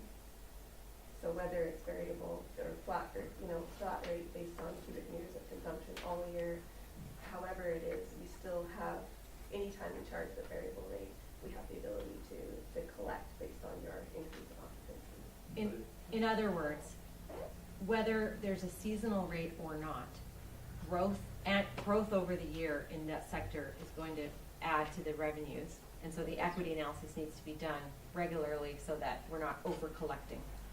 But wouldn't the increase in occupancy in the off-season add stress to the system, costing more to the system? Like, we're drawing more water in a non-revenue peak time at $1 a cubic meter if we're running high occupancies. So there's a cost to that to the system. And that would, doing the analysis every few years to adjust the rates slightly and between classes and overall, how big is the piece of the pie? Right. Yeah, that would have to be taken into account. Yeah, so.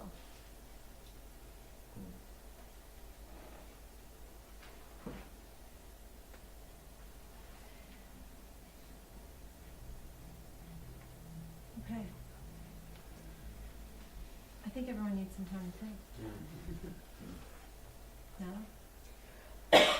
So the scenarios that we presented are fairly bare bones. We could go further with it, provide more information on those scenarios, but before we get JP to sort of move forward with these scenarios, it would be good to know if these two scenarios are still on the table, if we feel comfortable moving forward, providing more information about those scenarios. I understand council needs a bit more time to think of what that third scenario could look like. But, you know, at this time, we wouldn't want to sort of move forward with these two and provide more information and sort of. Yeah. With respect to the two scenarios, I think the one thing that I heard from council about possible changes within it was to increase the fixed cost and decrease the variable cost. That was one thing that Councilor McMaster brought up. Okay, so with an increase in the fixed charge, would you also see an increase in the allowance of cubic meters? Because with that fixed charge, the residential class receives 45 cubic meters within that. Per quarter. And in order to keep that equity and Yeah. to not over collect in that class, you would either have to decrease then the variable charge afterwards, or increase we have to play with that a little bit. Yeah. 45 cubic meters may change, it may not. Yeah. I have to think about it. Okay. Yeah. Think about it a bit more. Yeah. Tim? I just had one question. I know this is about rates and not consumption. But my question is, are we going back to the original meters for everybody? Are we going back to the original meters for The everybody? type of meters that 95% of everybody in town is on. The mag meters? Yeah. So Okay. we're endeavoring to put the most accurate meters that we can in place, wherever we can, whenever we can. We switched out some meters last year for mag meters, which is the most accurate. There's a potential compatibility problem. They'll be swapped over time for through the summer for something that's better than the turbine meters that we have now, and that we had historically, but not as accurate as a mag meter. They're accurate when at times of high consumption. It's the times of low consumption when they're only about 95% accurate. Wherever possible, we will be implementing mag meters. That will be the sort of what we're as we change out meters over time. That's what we'll be looking to do wherever possible, so that we have the most accurate measurement we possibly can. And it goes back to that equity question. Yeah.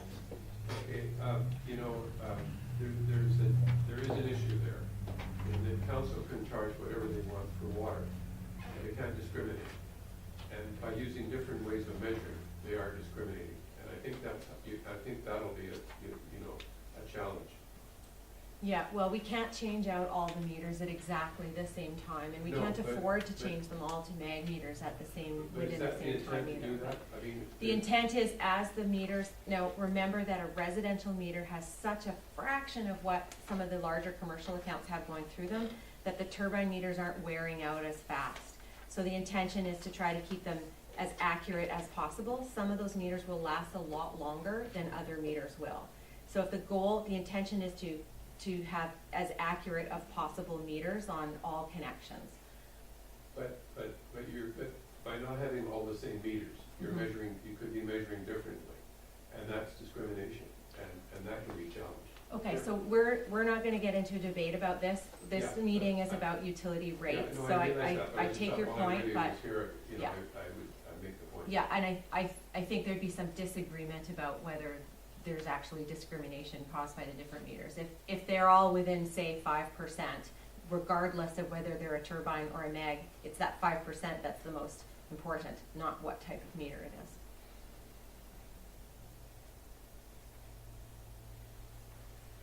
Okay.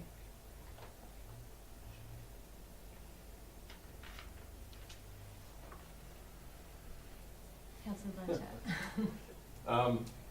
So where do we go from here? What direction are we going to give to staff?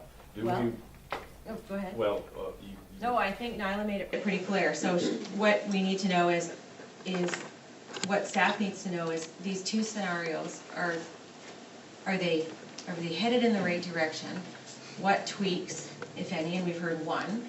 And is there a third scenario that isn't on the table at all that council wishes to investigate? May not be able to decide that today. I think it sounds like we need some time to think about it, but I'll just let Greg finish. Councilor Blanchett? What's council's feeling on the idea of separating out the hotel motel class into its own, what do you call it, sector? Residential, commercial, and then hotel motel. I have to think about that myself. Because once you start doing one section, you might have to want to look at other sectors too. That's where it started. Yeah. On the whole, though, I have to say, I think the idea of collating all of those into one or maybe two sectors is a good idea because it takes out some of the inequities we saw between the different, especially in the fish processing side. Okay, so I don't know who had their hands up. We'll just go in a row. Councillor Thurgood. Is there any interest in looking at the other scenario about, somebody mentioned it, the flat rate, the $1, everybody pays the same. Uniform rate. Uniform rate. Okay. Is that? A universal. I'd be interested for comparison's sake, unless it's There could still be a fixed component to that. Yes. Which could take care of some of that, That, you know, take care of yeah, some of I'd that. be interested in that. Yeah. Okay. Fixed component.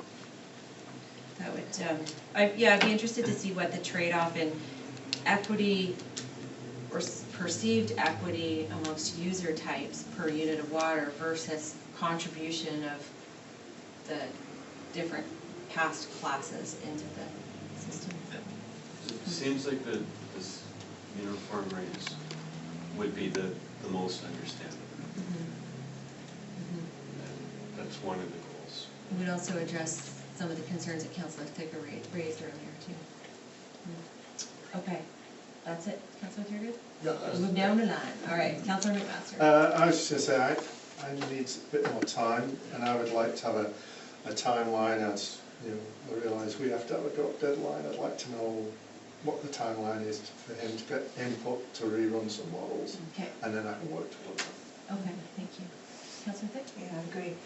I mean, I think any direction that we go that, you know, simplifies this complex rate system, that, you know, it's complex, it seems like it's costly to administer, it's prone to error, and it can be seen as unfair by many people. But I just, so I think any attempt to simplify is really good, and the only comment I'd make is back to what I said earlier, is that is there a way that we can maybe, this institution thing where there's no, you know, I just think perhaps it needs to be somewhere.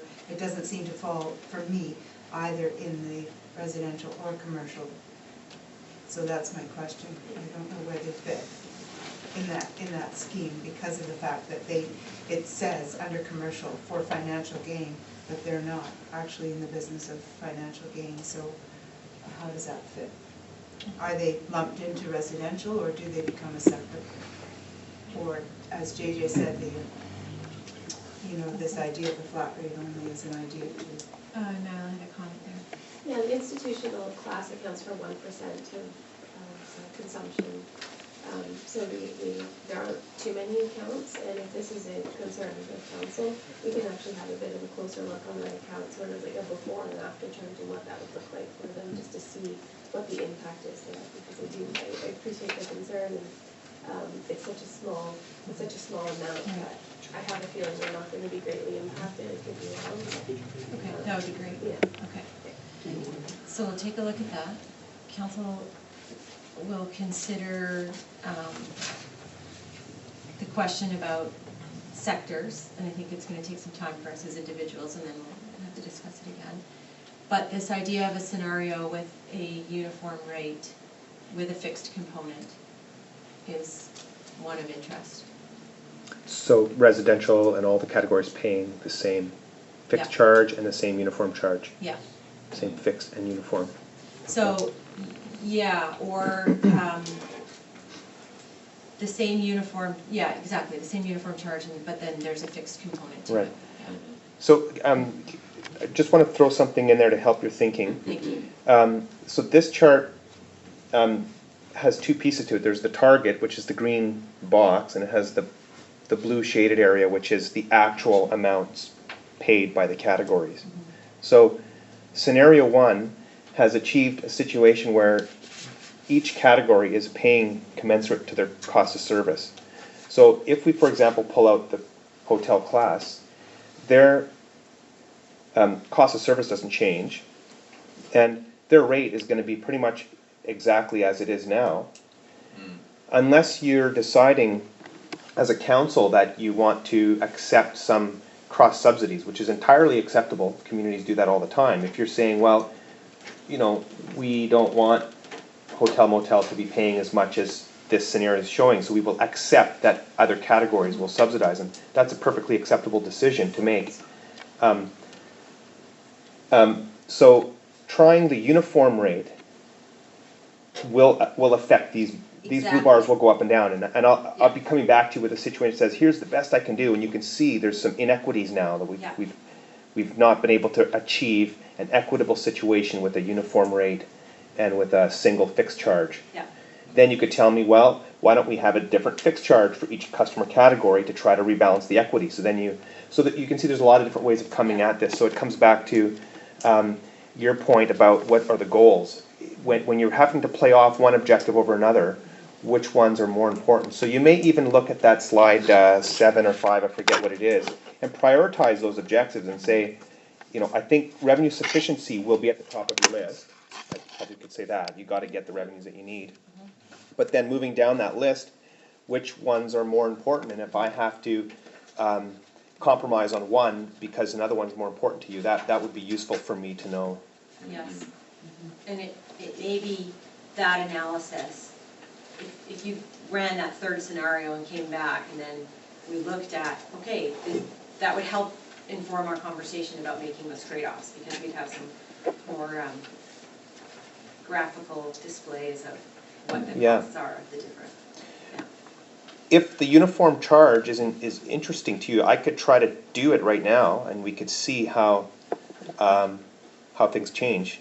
Sure. Do you guys have that kind of stamina still? Do you want to take? Yeah, if we could take a 5-minute break. Sure, do that, and Okay. and come back and see me in 5 minutes. Okay, let's do that. Okay, everyone, we're good? JP is that quick. Okay, so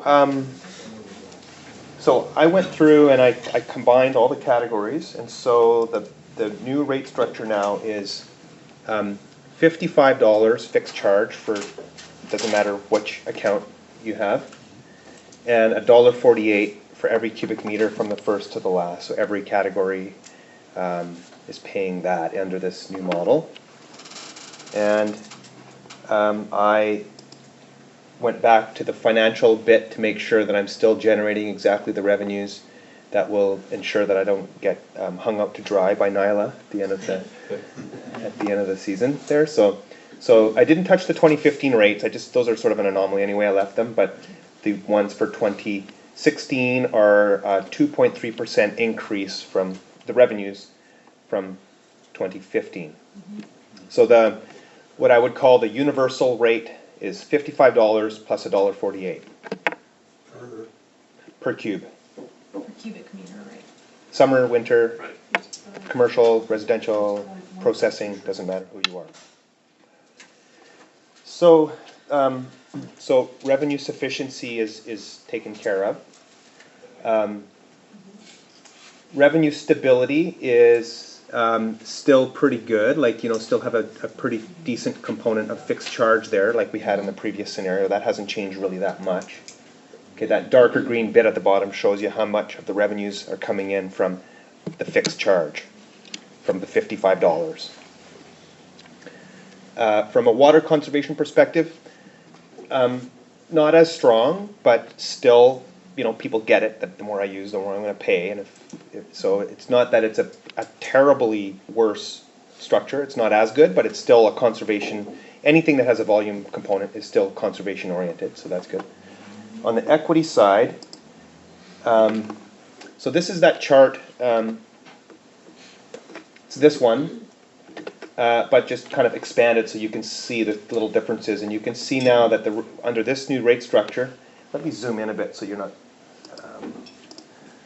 hurting your eyes too much.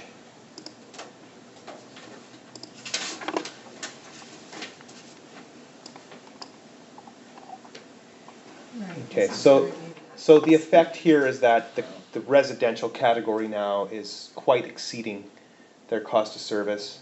Institutional is also going well beyond, and then these other categories are getting the deal. That's the effect of doing that. Councilor Blanchett?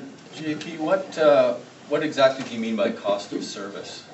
So we don't just look, so cost of service means how much should the customers be paying based on their demands. And let me just switch to this graph here. So, and I'll just zoom in here as well.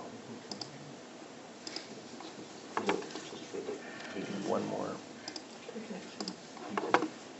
So this is probably the most technical aspect of doing a rate review. And what we do is we look at each of the customer categories, and we look at their proportional demands in the system in 5 areas. There's just base demand, which you can be viewed that as the amount of water that they consume. And again, here you can see residential and hotel motel proportionately consume the most water. From an admin perspective, there's far more residential accounts to deal with than there are in any of the other categories. So anything that might be viewed as administrative costs is apportioned more towards the residential category than these other categories. Service connections is a measure, we use the size of the service connection as a measure of, again, effort that is applied by the district towards those connections. So a 2-inch meter requires a lot more attention than a 3/4-inch residential connection, just because they're bigger, they wear out more quickly, they need to be tested, and all that stuff. So the bigger the connection size, the more that connection figures in here. And you'll see, for example, we haven't talked much about fire flows. And again, they're sort of an anomalous category, but you see they figure quite prominently in here because there aren't that many of them, but they have these great big connections. And Bob Shantz, reminds me when I talk to him that he does spend some time going and looking after these. Maximum day extra capacity is how much additional capacity the customer category needs over and above average day. Okay, so that's a measure that's a bit tricky to work out. And then there's maximum hour extra capacity. So when we put all of this together into, and we take all of the revenues that are needed, that's the 689 for 2015 and 705, and we apportion those revenues. Remember the pie, the slicing of the pie? We use this complex analysis to slice up that pie, and it means that some categories should be paying more than others because their demands on the system are different from other categories' demands on the system. And the scenario 1 that I came up with did the best job of recognizing this disparity between categories with the rate structure by still combining those categories, collapsing them into one that we would call commercial. It recognized these disparities and still managed to fit everyone underneath there. So the green bars here is what they should be paying, right? So that's the cost of service question that you had there. And then the blue bar is what the model is calculating they wind up paying based on the rate structure. So even though it's one structure for the commercial category, it still has the effect of having hotel motel paying on average this amount, a little bit less than commercial. Okay. So, and going the uniform rate side of things, now we're sort of deviating away from that mix. Now, we can still try to repair some of this stuff by saying, well, let's split out the fixed charge, and we'll have a different fixed charge for hotel motel, we'll have a different fixed charge for, and then, so now we're going away from the elegance of a universal uniform charge, now back to different charges. Although we could stick with the uniform rate on the consumption side and use the fixed rate to try to iron out some of those inequities. That's right. I could play around here for another 5 minutes and have different numbers for each of these categories and to try to do the best to bring these together. You can see that the residential category will have to have their rate come down quite a bit. Right. They may end up with like $5 or something like that, because the $1.48, I mean, remember they were getting some allowance for their fixed charge. Yeah. Whereas now they're not. They're paying $55 and they're also paying $1.48 for that first cubic meter, and so that's why they're getting hit pretty hard here. So, but you're right. I could try to play around with numbers. I could even bring this number down to like $1.20, and that will mean that these numbers have to go up, and then I could start to readjust from there. So, so that's a scenario I could keep working on. Yeah. Councillor Blanchett? Maybe to staff, what kind of impact would this type of scenario have? Would it simplify your job considerably, do you think? All three scenarios would.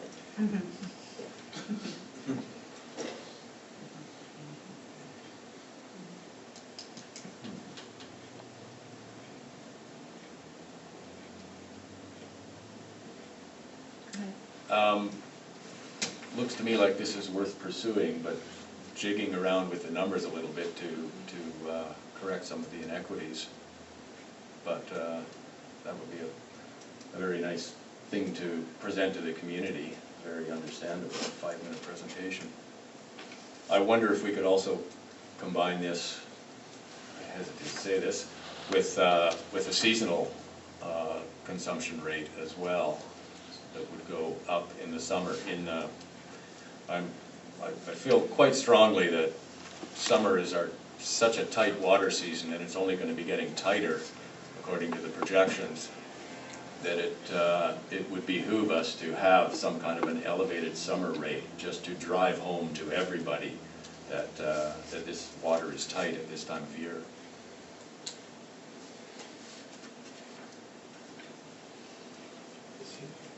Okay.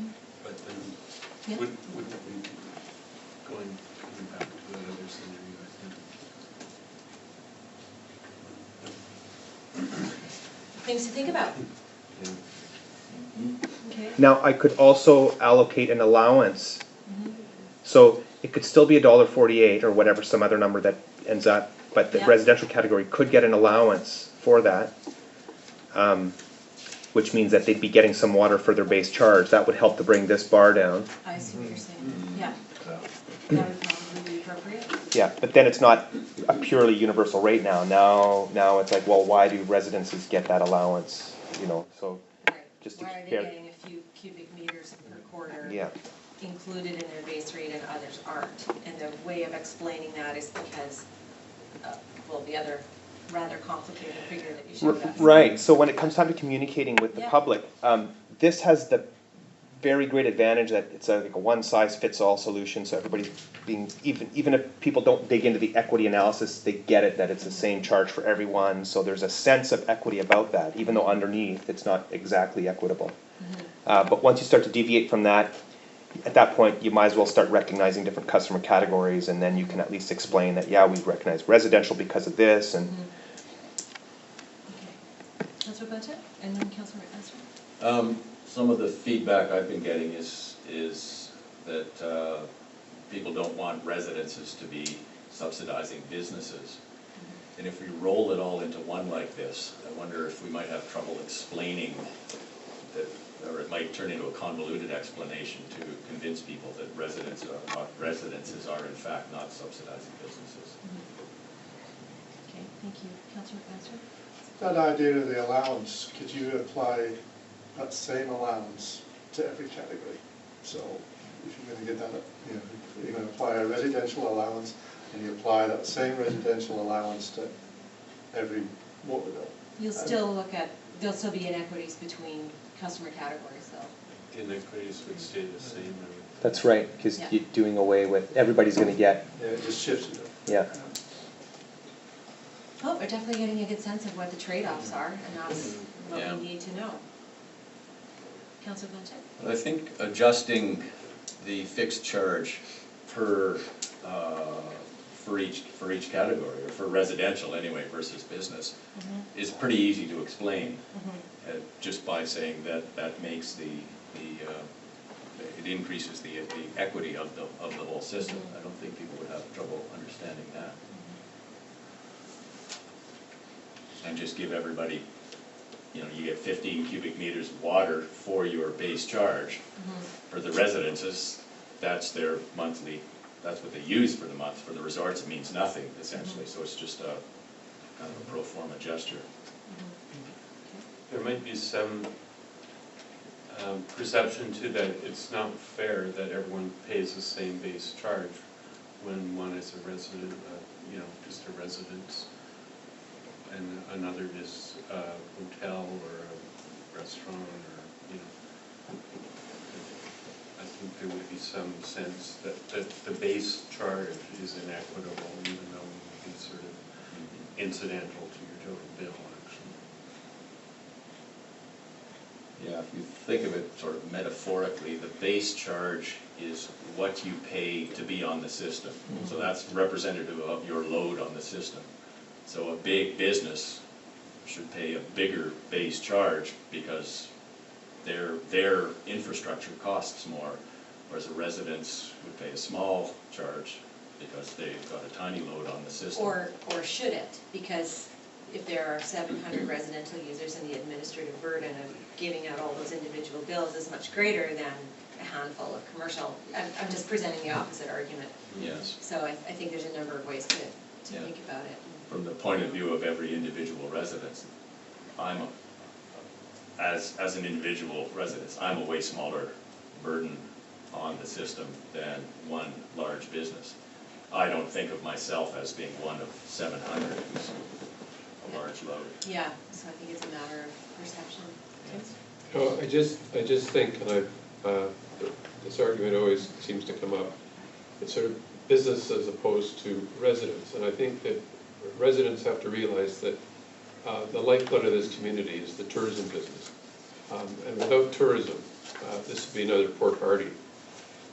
So I think businesses have to be encouraged, and we can't get to a stage where we're pricing ourselves out of business. But just about everybody in this town benefits from the fact that there's hotels here, and I hope that point isn't lost. Thank you.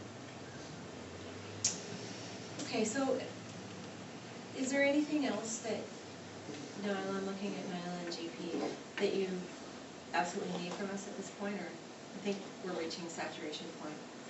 I don't think so. I think these are three scenarios we can work with. Yeah. They may look slightly different when they come back, but Yeah. We can play with them some more. Next meeting, I think this has been good. It certainly gives council too a good idea of what to talk about with the public, just to inform everybody of what's going on. The timeline that Councilor Lester mentioned is probably a good Yeah. idea. Yes. And we're happy to move as quickly on this as possible. So. All right.